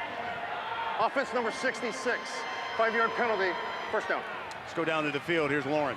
Guys, keep an eye on Green. He got rocked pretty bad on that last drive. He came off the sidelines, was a little frustrated, kind of waved off the trainer, said he was fine. He came over to the sidelines, was throwing the football, trying to stay loose. It looks like he's a little frustrated, but also a little banged up, so we'll see how he does on this drive. You're right. He did shake his right shoulder after making that run. He does not believe in sliding. Play fake. Green evades and finally brought down. He is a tough cookie at quarterback, and he was a baseball player growing up. Knows how to slide. His father, Charlie, was a former major league catcher, but he doesn't believe in going down. He says everybody else, all my teammates, they take hits, they give hits. That's the end of the third quarter. Blake Harrell credited with the sack. And we have now played 3. We go to the critical fourth quarter where both teams have had issues, and it's Kansas on top. Coach, you talk about full benefit, taking advantage when there's adversity. How do you guys finish strong here in the fourth quarter? Well, I think this is going to be a testament to who we are. We got to dig down. We had a big stop there after a turnover where Gary got hit, and we got to figure out a way to get out of this long yardage situation and get the ball in the end zone. Thanks, Coach. Thanks. Fourth quarters have been the Achilles heel for both of these squads. Keep in mind, both of them coming off of fourth quarter collapses last week. Green's going to keep it despite being injured the last time he ran with it. But there's Marvin Grant to wrap him up, bring him down. How about this? You can see Kansas led UNLV. Less than 2 minutes, they were up 4. They lost that game by 3. And then in the backyard brawl, the big rivalry game, they were up 10, West Virginia. That lost upset a a game by lot 4. of folks, a lot Absolutely. of fans, yeah. Here's Green under pressure, and he's got to float it off, and he gets it to White. And White is bottled up by the Jayhawks, and they're going to have to punt it away, and Garrett Green got up slowly. You know, that fourth quarter loss last week to Pitt, as you mentioned, you know, upset a lot of fans, a lot of supporters and the like, and it reignited the discussion about Brown and his status and situation here. And he says, you know, he's used to that. He knows what's at stake in this game. This is the conference opener for both teams, a chance to get right and to stay or get into the Big 12 conference race. Well, listen, despite the struggles of both of these squads, all they got to do is look at what happened with Oklahoma State last year. That's Remember, right. it was the South Alabama. Yep.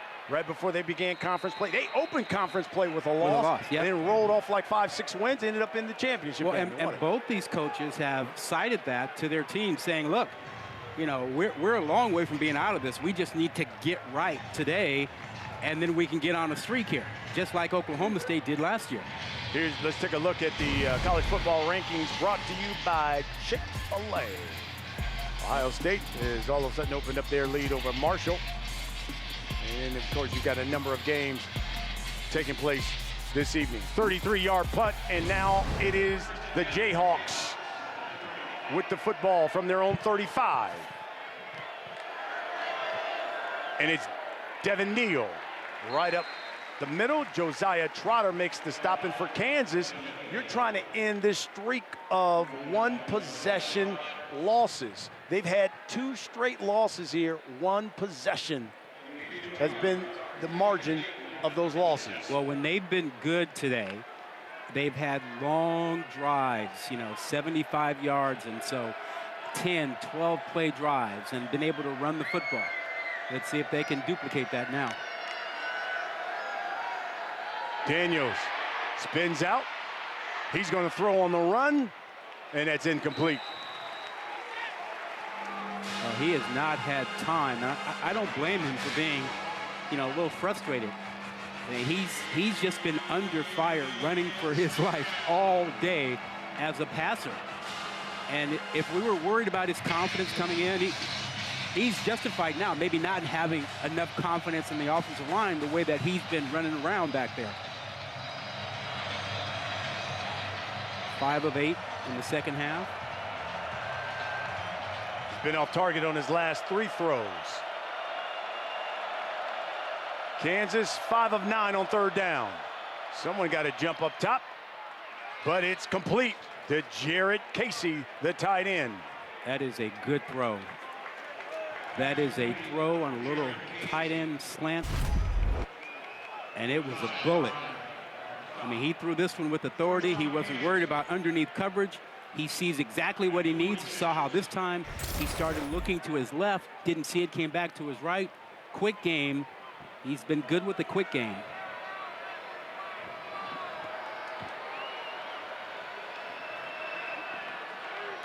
From their own 46, Jayhawks.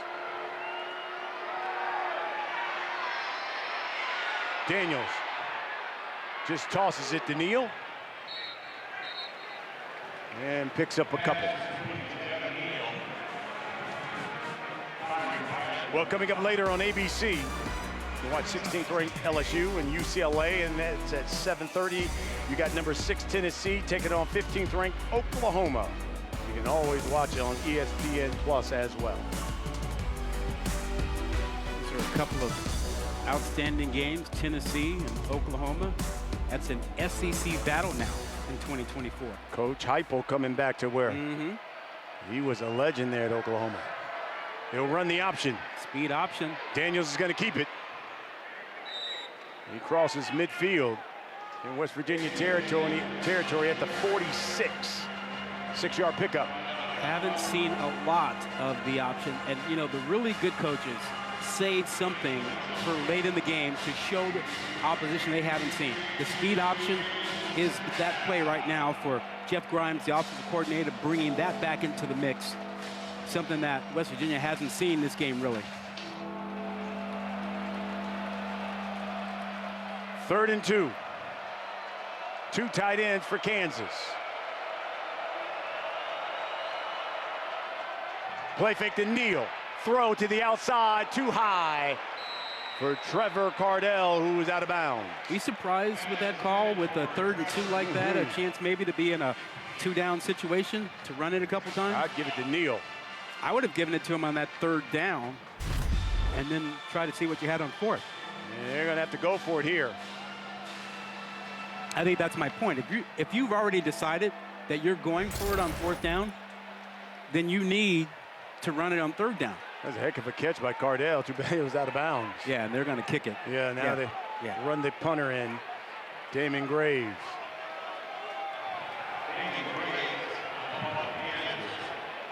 Australian punter, the continuation of the inability to find punters in the US of A. Everybody finds him in Australia. 2nd career for this young man. He was an Aussie rules football player. He is a 24-year-old sophomore. You got to delay a game there. You know, they ran the punting team out late. Yeah. So everyone thought they were going to go for it, and then all of a sudden the punt team came storming on, and Coach Leipold is not happy about it. But that's on the coaching staff. The previous play is under further review. Rolling on the field was an incomplete pass. That might save him an issue there, because they weren't clear about whether they wanted to go for it on 4th down or not.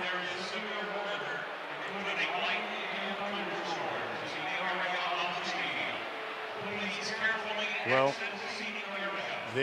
again, that severe weather we have been talking about apparently has made its way here near the stadium. And so they are going to suspend the game right now and see if this weather will pass through.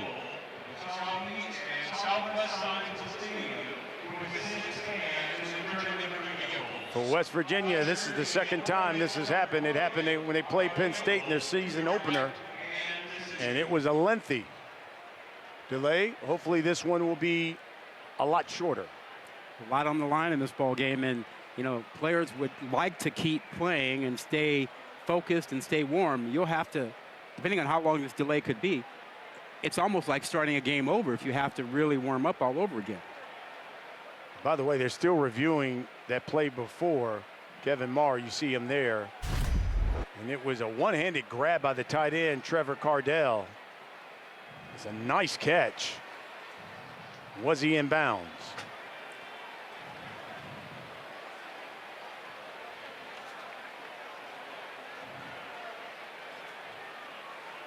Beautiful one-hand snag. Yeah, hard to tell. Remember, you need indisputable video evidence to overturn the call on the field.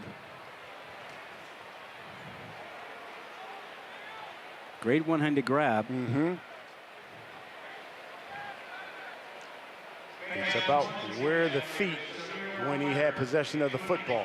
It's a better look than the last one.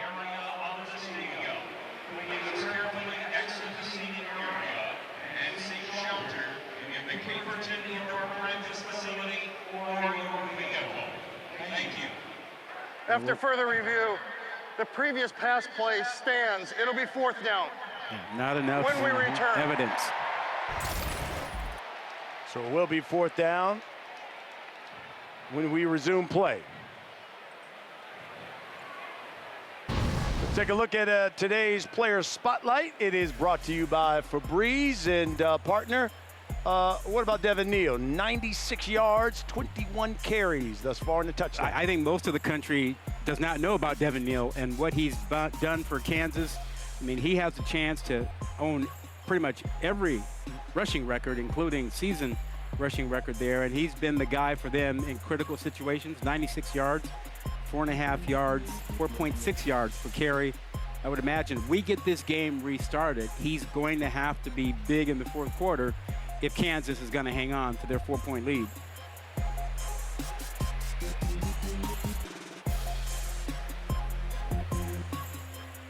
Well, besides Devin Neal, how about the Grim Reaper, Luke Grimm? He's made 6 catches, 75 yards. He's also got a tutty. Yeah, he's been tremendous today, coming up with even a little trickeration, showing his ability to run with the football. And it would be an even bigger day for him if Daniels had more protection, when he's trying to throw. But Grimm has delivered when he's had the opportunity.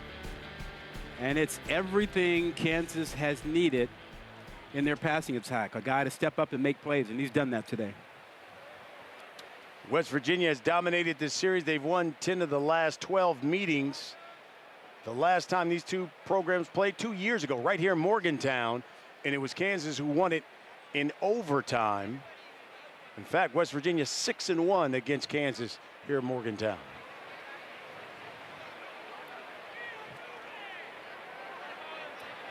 And if I'm not mistaken, in 2022, Jalen Daniels was a star in that game, threw 3 touchdowns.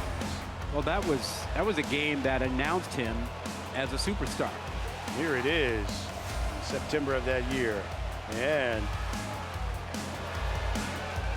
there was one of those touchdown passes, and it was the Mamba who sealed the win for the Jayhawks with this 86-yard pick 6.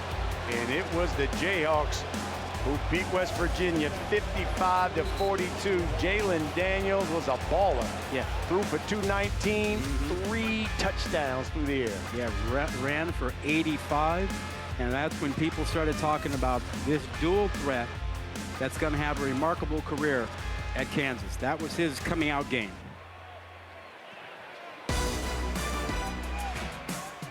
Well, here's tonight's feature games on ESPN Plus. A&M, Bowling Green at 7:30, and then you got Arch Manning and #1 ranked Texas hosting Louisiana Monroe. That comes your way at 8 Eastern.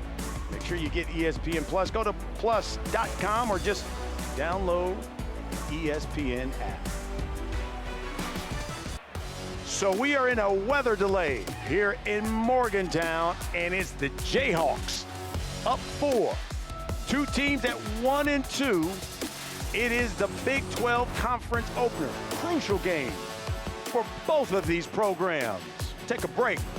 We'll come back, take it to the studio. Kevin Connors, Trevor Maddox.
Right before the half. Second half, Kansas got the football. They went 75 yards in their first possession. Luke Grimm with that touchdown catch. We're all tied up at 14. Next possession, Daniel Highshaw gets in. And it was Kansas up 21-17. And that is where we stand right now because we had weather come into the area. And the weather delay went almost 2 hours here in Morgantown. Both programs at 1 and 2, both of them talking about a sense of urgency with this game. They need it, and both have had collapses in the fourth quarter, Rob. Yeah, they both have had issues in the fourth quarter, and here's another fourth quarter. And if you think about just what happened to, West Virginia last week against Pitt, they blew a 10-point lead with 4 minutes to go in the fourth quarter. Similar issues for Kansas, and now we're back with a fourth down. And Kansas giving the ball back to West Virginia. So 4th down and 7. Damon Graves will be punting things off. Back deep for the Mountaineers, standing at his own 7-yard line.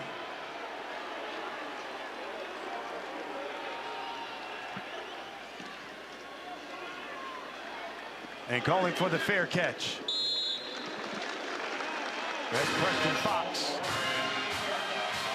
Because I would expect West Virginia to be comfortable in this situation since they went through this kind of a delay in week 1 against Penn State.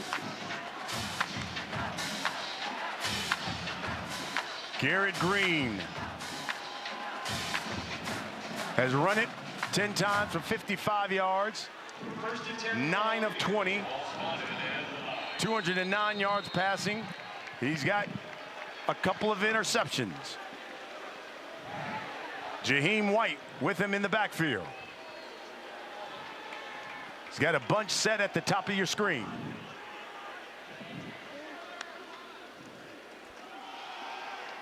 And it's White. Over the left side, Devin Dye makes the stop. We've lost a lot of the crowd that was here before the weather delay began. And again, you'd never know we had any sort of weather issue looking at the field now. Sunshine, clean, dry.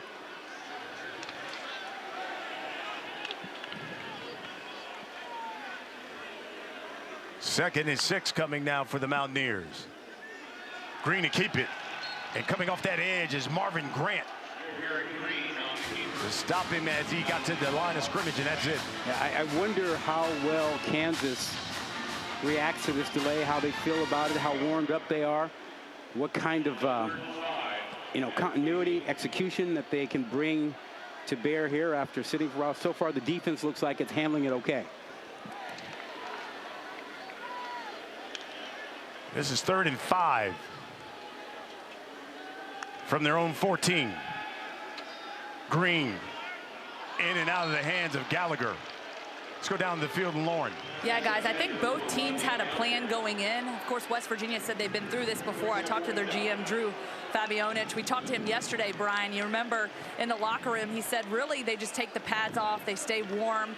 And for West Virginia, they get to split up. They have the weight room. They have the locker room. They can spread out. Kansas, on the other hand, man, they are huddled up under that tunnel like sardines slammed in there. And so every 10 minutes, the coaches were blowing a whistle. Hey, get up, warm up. They had snacks over there, tell them to carb up. And so talking to Devin Neal, though, he said, look, I'm ready to roll. Feels like there's a little juice here on the sideline, so I think these guys are ready to come out and play. But, man, weather delays are tough. Oliver Straw punting it away to Trevor Wilson. This is really the first 3 and out for either team here today. So 9:23 left in this one, and it's the Jayhawks clinging to a 4-point lead.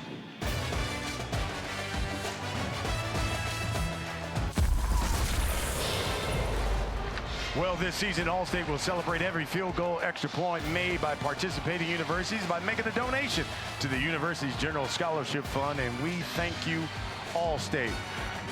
It'll be 1st and 10 here for Kansas. 9:19 left, and it's the Jayhawks with a 4-point lead. Brian Custer, Rod Gilmore, Lauren Sisler with you here in Morgantown. 1-score lead here for the Jayhawks. Do you know they've had 8 one-score games since the beginning of 2023, most in the nation, as Devin Neal gets the call there. That's a lot.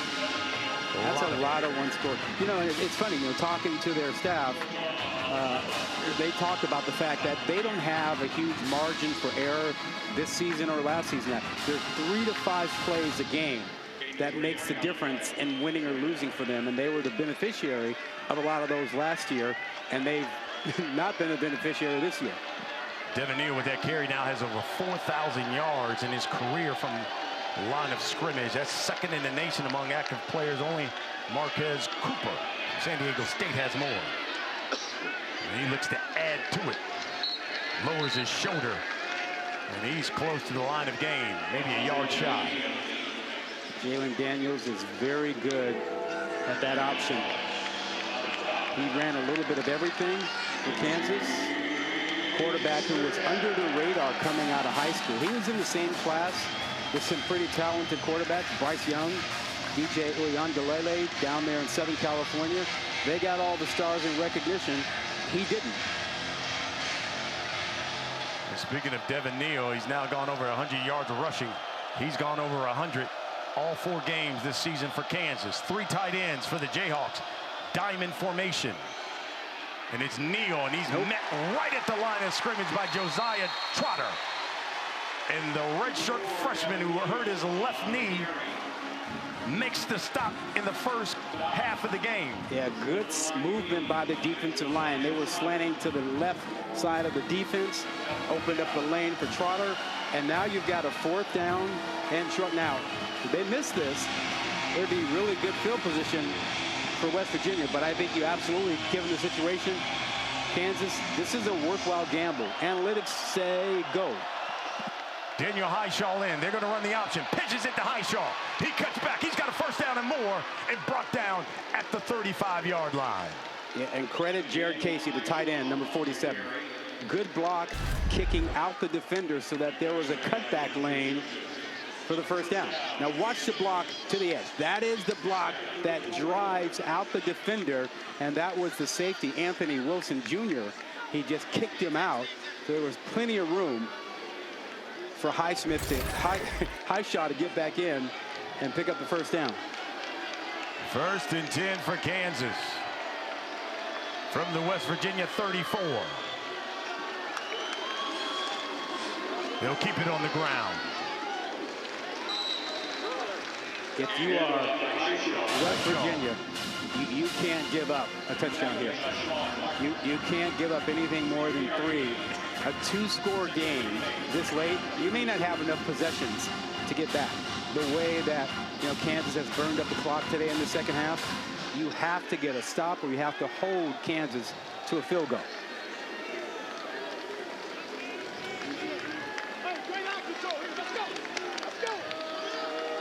Kansas over 200 yards rushing in this game, 219 to be exact. Mountaineers with 111.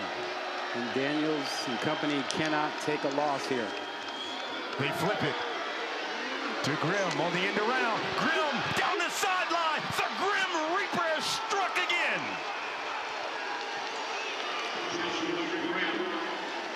That is the same reverse that they ran earlier for a big play, a big gainer. They come back with it, and it looked almost identical. West Virginia bit on the initial move to the right, and nobody really left side. You see all the blue jerseys trying to come back. The wall had already been set up by Kansas, so none of the West Virginia players could get outside to get to Grimm. Wow, that's a huge, huge play. Big score. Lead is 10. Make it 11. As Kansas, thanks to Luke Grimm, gets into the end zone, and the Jayhawks up 11 with 5:39 to play here in Morgantown.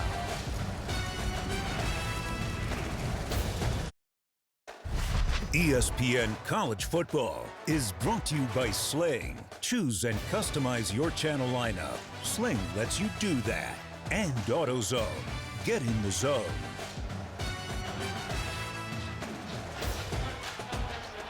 Six plays, 54 yards Jayhawks did it in 3 minutes and 40 seconds, and it was Luke Grimm who took it to the house, and the Jayhawks now up 11. How about some of those historically great players for Kansas? Milton Cromwell, great safety, defensive back at Kansas and in the NFL for a long, long time. LA Rams and company. Traylon Ray is back deep for the Mountaineers.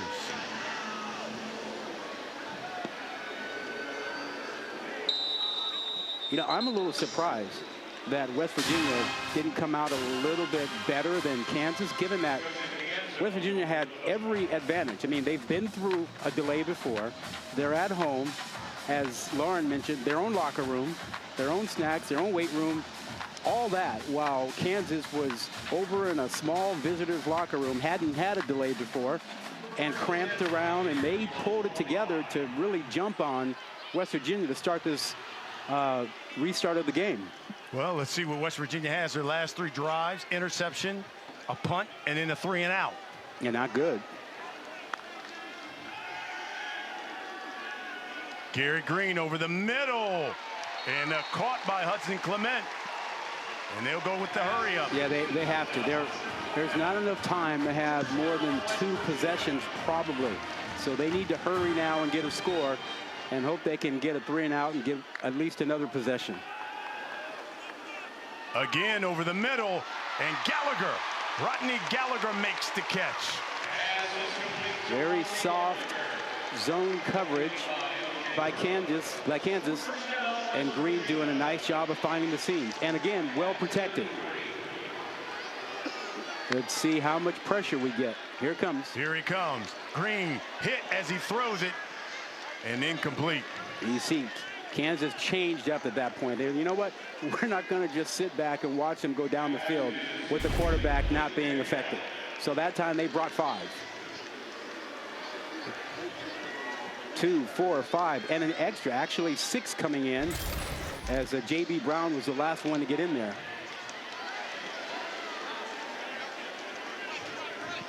Under 5 minutes left.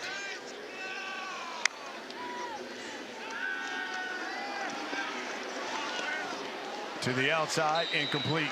He was looking at Clement.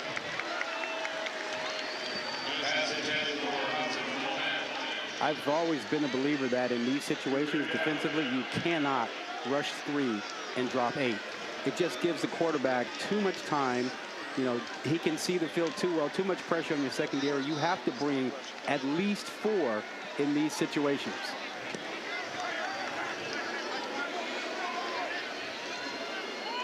Third and 10. Atwood to the tight end, Cole Taylor.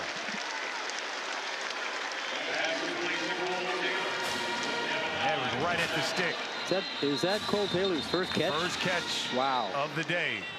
6'7", 255, a big target. Looks like that's Cornell Wheeler. Transfer out of Michigan. Linebacker for Kansas, that's down. They tend to him. Let's step aside. 11-point lead for the Jayhawks. 4:35 left.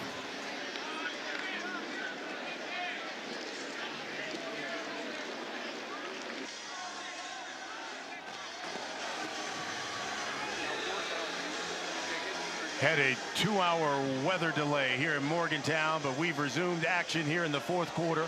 4:35 left in this game, and it's the Jayhawks with an 11-point lead. Both of these programs at 1 and 2. The Big 12 conference opener for both programs, and Kansas trying to win its conference opener for the 3rd straight season. West Virginia trying to avoid going 1 and 3 for the first time since 2003. Here's Garrett Green under pressure, escapes down the sideline and knocked out of bounds, and all the flags come flying. Yeah, that's a late hit. There's no question about it.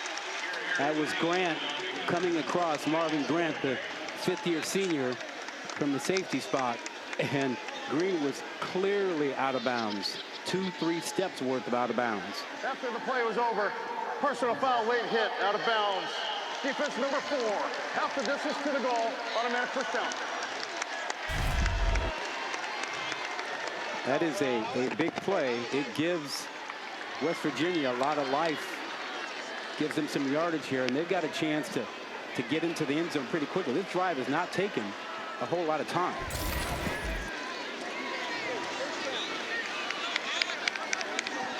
They'll mark it at the 11.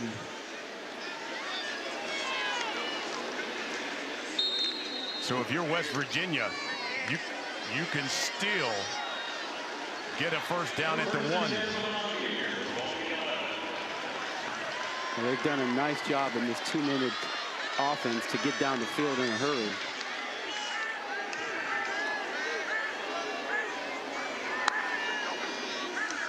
Green's going to keep it.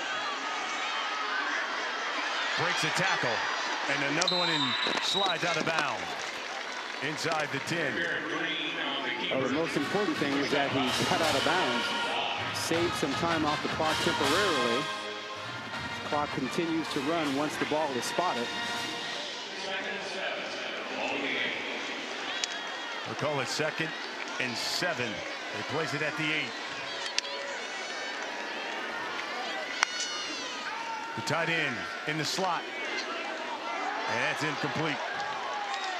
It seemed like he was unsure. He threw it in between 2 receivers. Yeah, Traylon Ray and his tight end, Cole Taylor. Yeah, Taylor was short, and Ray was further towards the back of the end zone. And he threw it in between the 2 of them. Maybe somebody ran the wrong route, but that was very odd to see.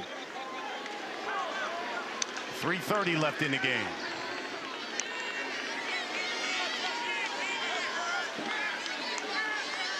We expect man coverage on the outside and zone coverage in the middle of the field. That would be typically what you get out of Kansas down here. Green, he's got the tight end and his roommate Cole Taylor for 6.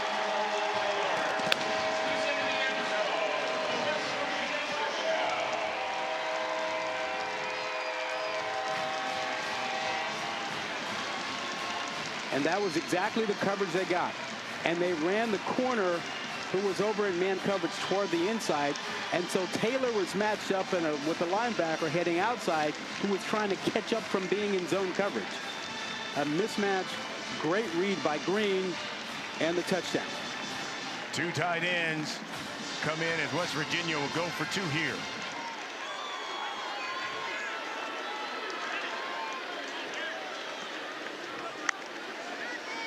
Green flips it to Ray. Ray throws to the end zone, and Taylor makes the catch.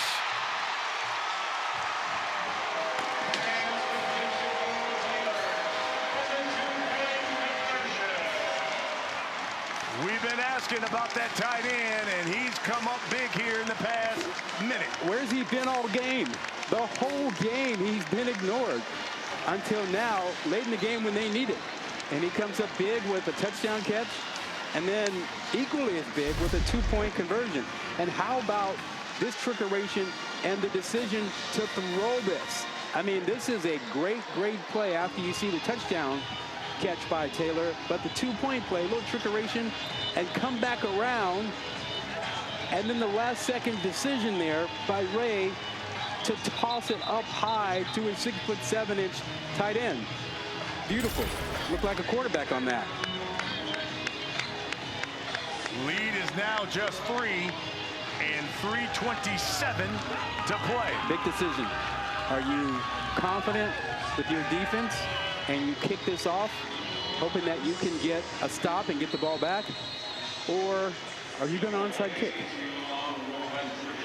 With your timeouts, if you believe in your defense, you kick the ball off. Well, Michael Hayes is the man who will be doing the kicking. Wilson is standing back at his own goal line.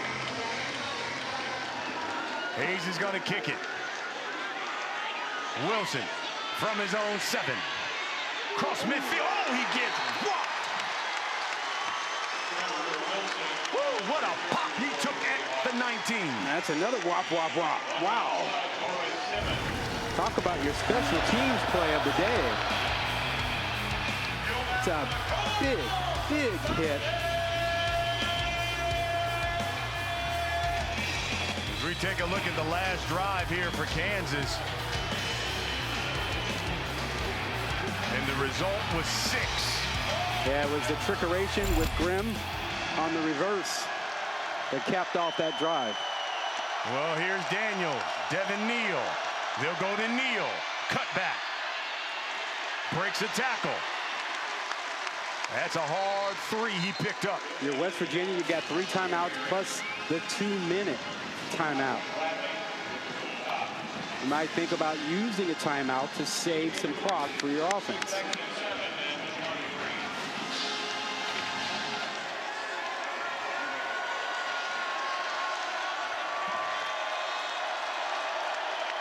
We're under 3 minutes now. No reason for Kansas to rush. They've dropped 2 straight. The Jayhawks have. Trying to put an end to that losing streak. They'll go to Neal again.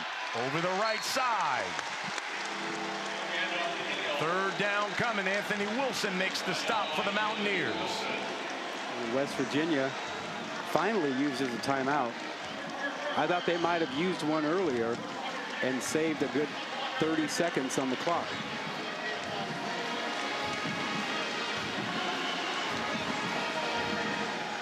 This is a huge 3rd down. If Kansas picks up this 3rd down, West Virginia is going to have to use their remaining timeouts to save clock and try to get the ball back. Both of these teams 50% when it comes to converting 3rd downs. 6 of 12. And if you're thinking, what might Kansas do here? They've had success with the option play, and they've had success with misdirection in the form of reverses and the like. And if they do throw it, you can be certain that it's going to be a throw to the outside by Daniels, something quick.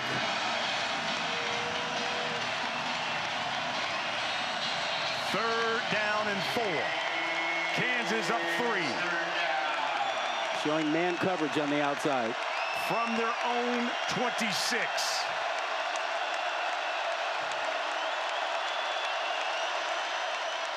It's Neal. And he's brought down at the line of scrimmage by Sean Martin. They went to one of their favorite plays, the stretch play, and West Virginia expected it. They slanted their defensive line in the proper direction, anticipating that, and get the stop. And watch that line slant that way. They actually beat the linemen to the spot. Excellent defensive call that time by West Virginia. And they'll use another timeout. That's the first, Rod, 3 and out for the Kansas offense today. Yeah, and you know, Jordan Leslie, the defensive coordinator, was reading from the Kansas playbook there, anticipating that stretch play and moving his defense in that direction. Excellent.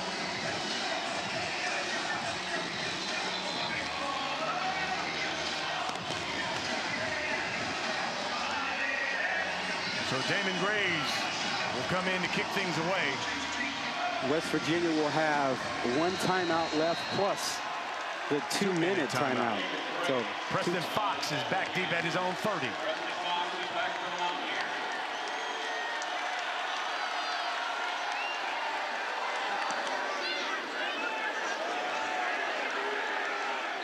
Fox, fair catch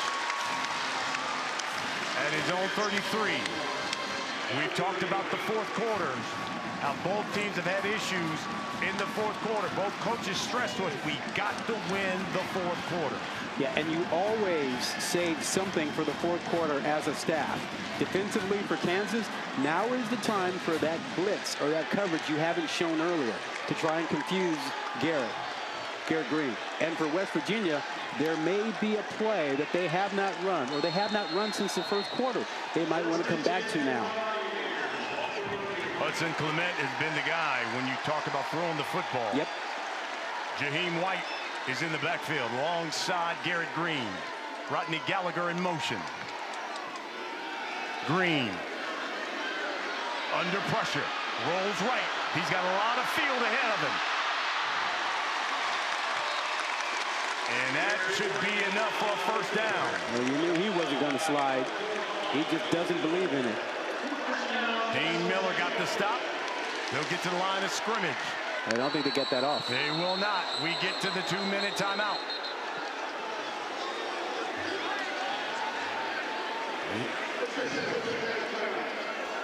You can see Green was trying to get a playoff before that timeout. We got 2 minutes in Morgantown, and it's the Jayhawks up 3.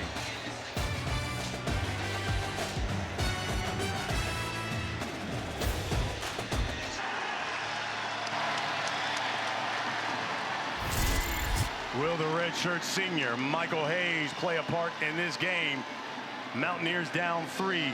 This is a guy in 2022 when he was at Georgia State, kicked a 52-yarder.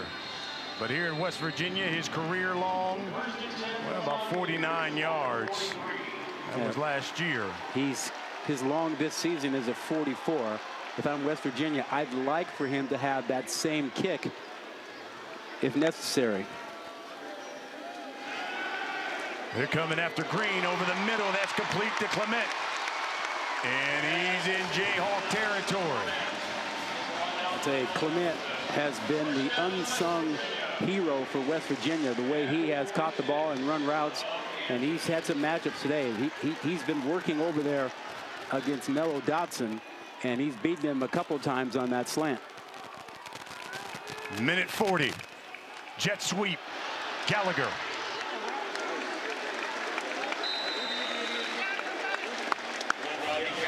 Brought down at the 41 of the Jayhawks. I'd say they need about 15 yards to be comfortable with a kick.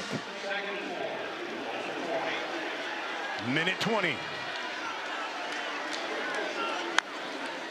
Green looking, steps up and brought down. Back at the line of scrimmage, J.B. Brown makes the stop for Kansas, and a timeout. Yeah, he ran into that time. Needed to be more patient in the pocket, but he got a little bit antsy and ran into that sack.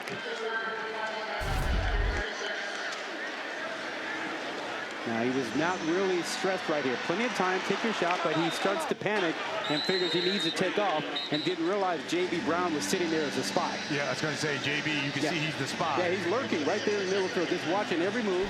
And he's like, oh, you're going to run? That's why I'm here. That's my job. I'm going to do my job. But that was all because Green didn't hang in the pocket a couple beats longer. So the Mountaineers will be looking at a 3rd down and 6 from the Jayhawk 42. Yeah, we were talking about this. 15 yards to make it comfortable. A kick that you could have a lot of confidence with. But you've got to get something from here. Otherwise, you're looking at a kick well north of 50 yards.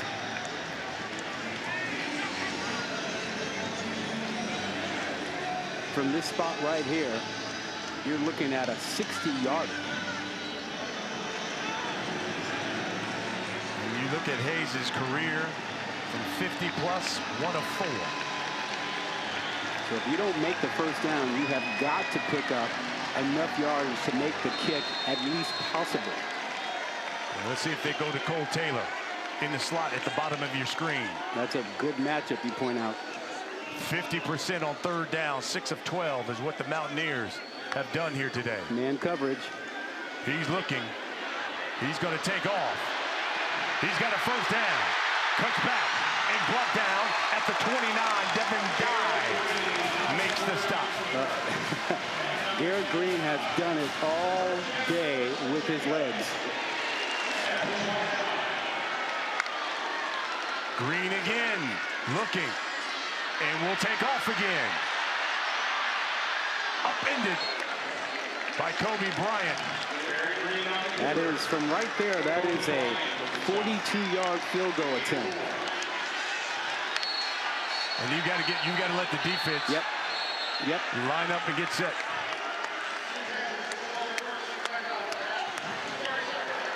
Kansas will call the timeout. 37 seconds left here, and if you can't, Coach Leipold, you're thinking to yourself, not again.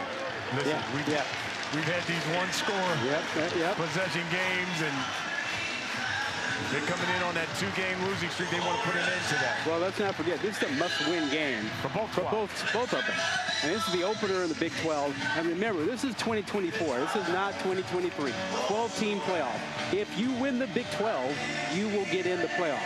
So you can forget about the non-conference games. This is a new start. The winner actually is in really good shape going forward. Yeah. You know, you get a good win to open the Big 12. You have every reason to be confident going forward. But if you are Kansas, you have seen close games slip away. You've seen the fourth quarter slip away. West Virginia was in this position last week against Pitt. They were up 10. Less than 4 minutes to play. Ended up losing that game. Well, Garrett Green has to remember he has a field goal in his back pocket. He has to be careful with the football here. He can't take a sack. They can't take a loss. And he has to throw the ball away if he doesn't have something very clear. And I'm sure Neil Brown reminded him of that during that timeout. Kansas up on UNLV. And ended up losing that game last week in the fourth quarter. Green throwing to the end zone. And incomplete. Hudson Clement and flags fly. He was working with Mello Dotson. Well, you can see.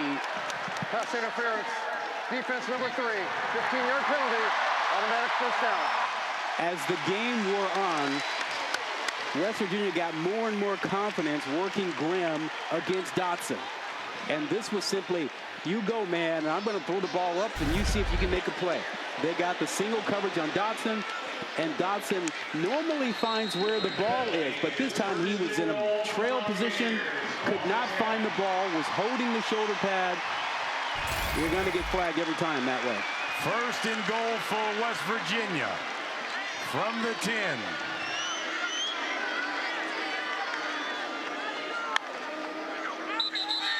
And flags. False start. Offense number 50. 5-yard penalty. First down. It is the same deal for Garrett Green. If you don't have something, so we take a look at that. Yep, it's really just right up front there. Is that Yates? I think that was Yates who had the false start. Yes. But for the same thing for Green. You can't take sacks. You can't leave the ball hanging. You have to be safe with it. And remember, you have 2 corners out there who are ball hawks. So first and goal now from the 15.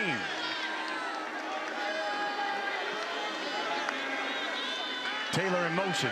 He throws to the outside. Got Gallagher. Gallagher. Touchdown. West Virginia.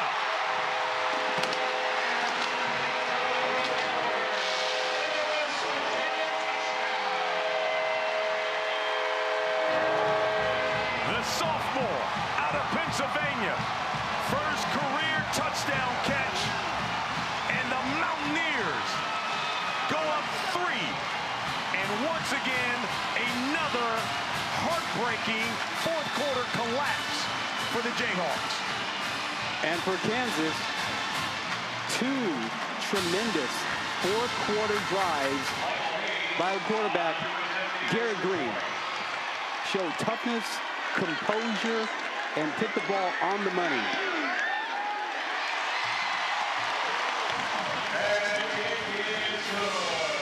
We talked about the one-score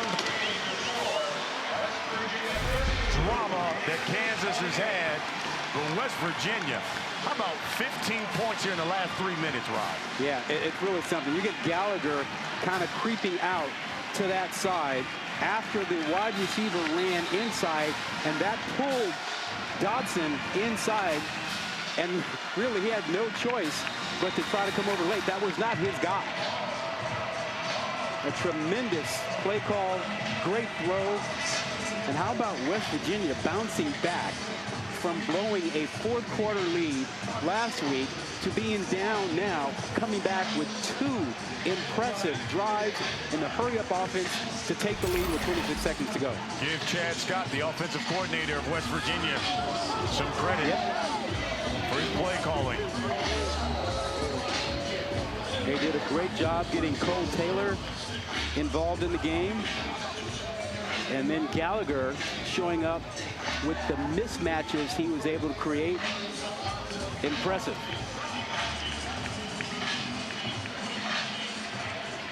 So Hayes to kick it away.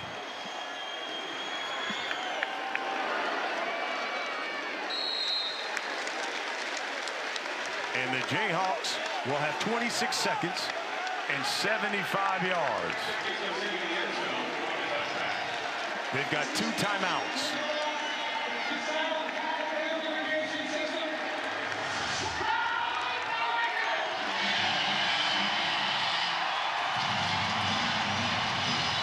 Hey, I got a question for you. Do you think some of the heat on Neil Brown might lessen after this fourth quarter comeback? Without question. Yeah. The way they came back? Yeah. And they have a bye week after this if they can hold on for 26 seconds. Well, you got 2 timeouts if you're Kansas. Daniels throwing to the outside, knocked away. Anthony Wilson leads the team in tackles.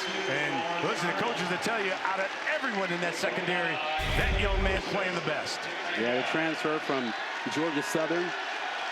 Done a good job today. This is a tremendous job. Left hand behind, right hand in front. And this is a depleted secondary. Number of injuries today, but these guys out here are playing well this drive.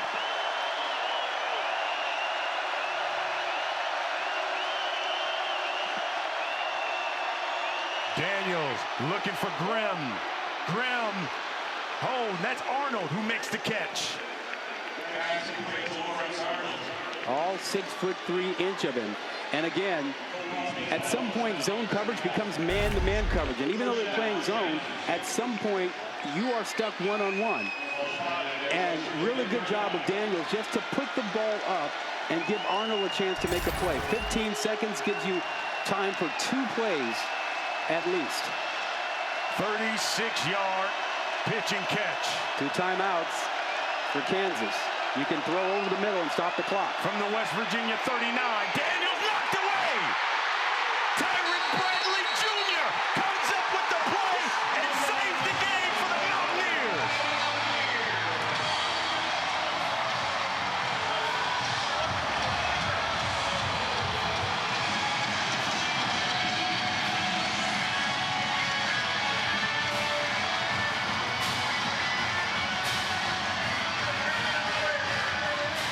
Emotional leader of the defense came off the edge, knocked it right out of the hands of Jalen Daniels, and West Virginia will get their 2nd win of the season. What a play. And how about the presence of mind to swipe down?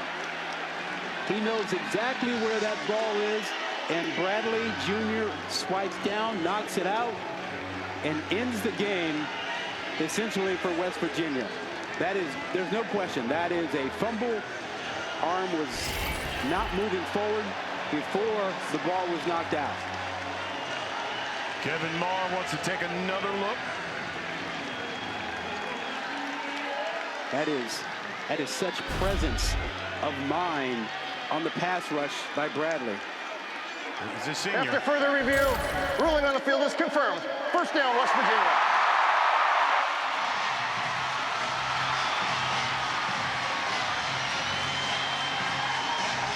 So West Virginia is going to get their 2nd win of the season and open up conference play with a victory. Kansas has now dropped 3 straight. Partner, I'll start with West Virginia, Neil Brown. Boy, back against the walls, what the sports section said here. Give me your thoughts on what you saw of the resilience. Well, the last 2 drives, incredibly impressive. They were down 11, and it looked like things were over. And they had a hurry-up 2-minute drive to get a touchdown and come right back and handle things. They got the 2-point conversion, and they come right back down the field again. What Garrett Green did that drive, running the football, just shows you some resilience, and maybe they are turning the page. They get a week off now with a bye. They're 1-0 in the conference. And then they got a gauntlet coming. And the gauntlet is coming, but this is a huge win for West Virginia and Neil Brown in particular. And then on the other side, when you look at Kansas, one of the things that Coach Leipold said is, how do we respond when adversity hits? Well, it wasn't the adversity that killed them in the fourth quarter. They were up 2 scores, and they couldn't close out the game. That's going to haunt them. They needed a stop. 2 opportunities, they could not get a stop. And then when they couldn't pick up any yardage, it opened the door for West Virginia. 4-point win for the Mountaineers.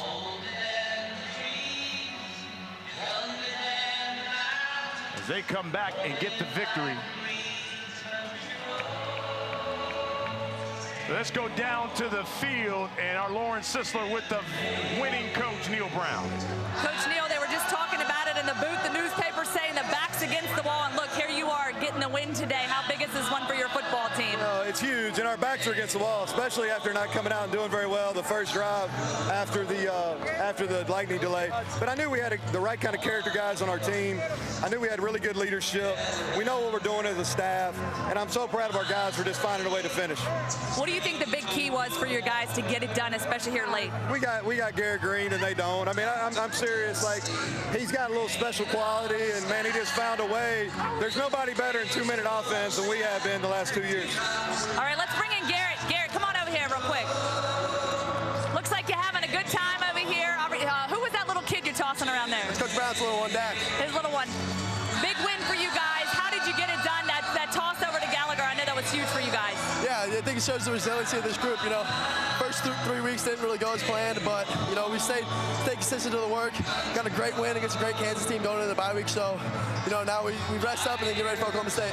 You got a little banged up there in the first half going into the third quarter. You guys obviously had the rain delay. Lots of distractions going on. How did you keep yourself composed during that time? You just got to keep the main thing the main thing. We come here to play football, not do anything else. So we just got football the main thing, and you know, we came out victorious. How good does it feel to have a bye week coming up to kind of get you guys reset? It was really good, especially how my body's feeling right now. I'm fired up for it. All right, thanks so much. Appreciate it. Well, victorious are the Mountaineers as they get the 4-point victory. Kansas 28, West Virginia 32.